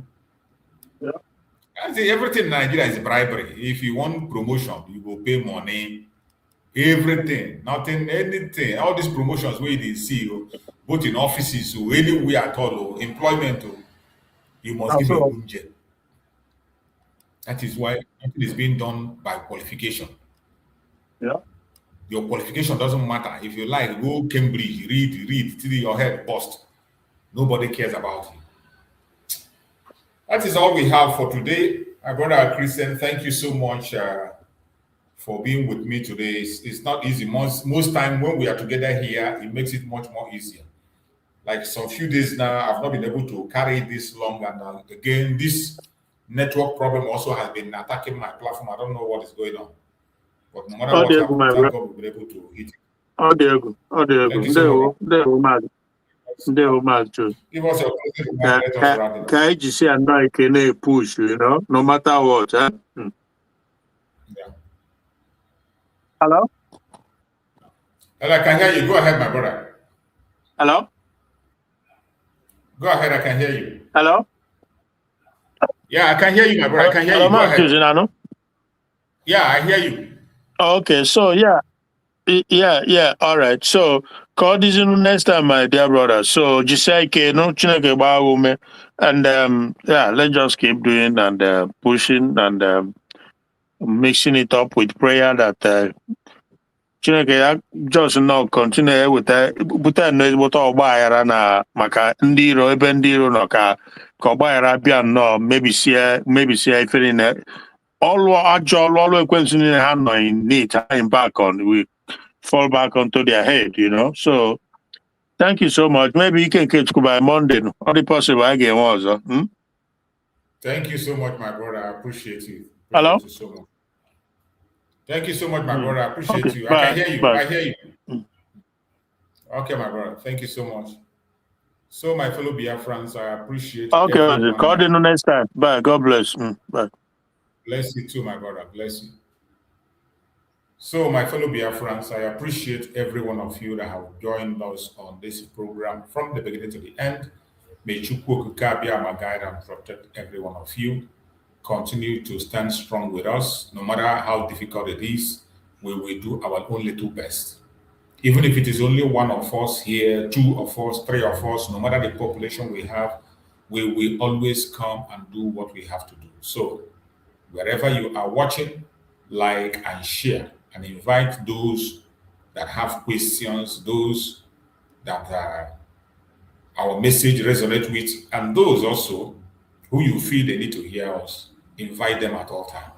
May Chukwu Okike Abiama guide and protect us. I pray that Chukwu Okike Abiama will be our guide and protector. I also pray for our Supreme Leader Mazen Nandekano and our Prime Minister Mazen Samareba for God protection, for guidance. We pray that Chukwu Okike Abiama will be their guide and protector. Thank you so much for being part of the program, and see you again later in the day by the Special Research Program. Thank you so much, and stay blessed. See you again next time.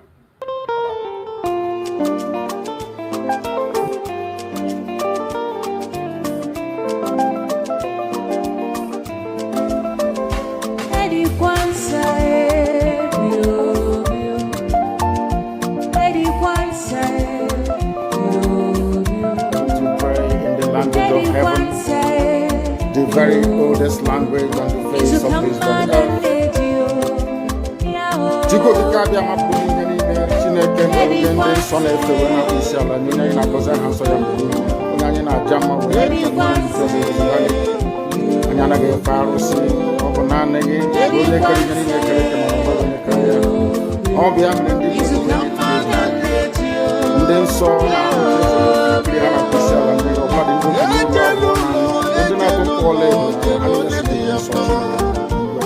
dị n'ụtụtụ a ehihie abalị n'ụwa niile wee na-azọ gị mma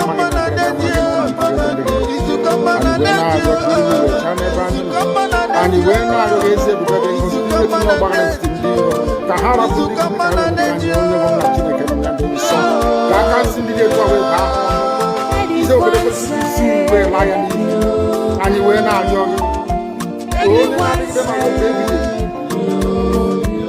biko nụ ka iwe mee ka Biafra wee dị ọsọ ọsọ na ụmụ ha gbagwa n'ahụ anyị wee na-arịọ gị iwe na ndị nlekọta nwanne na nwanne ibe ịhụnanya nke pụrụ iche onye iwe etinye ụmụ ya ezi mmụọ nke eziokwu ka anyị aka ajọ ihe n'ime ndụ anyị gọga m dịbata na Biafra isi ala bulie aha nsọ n'elu ise.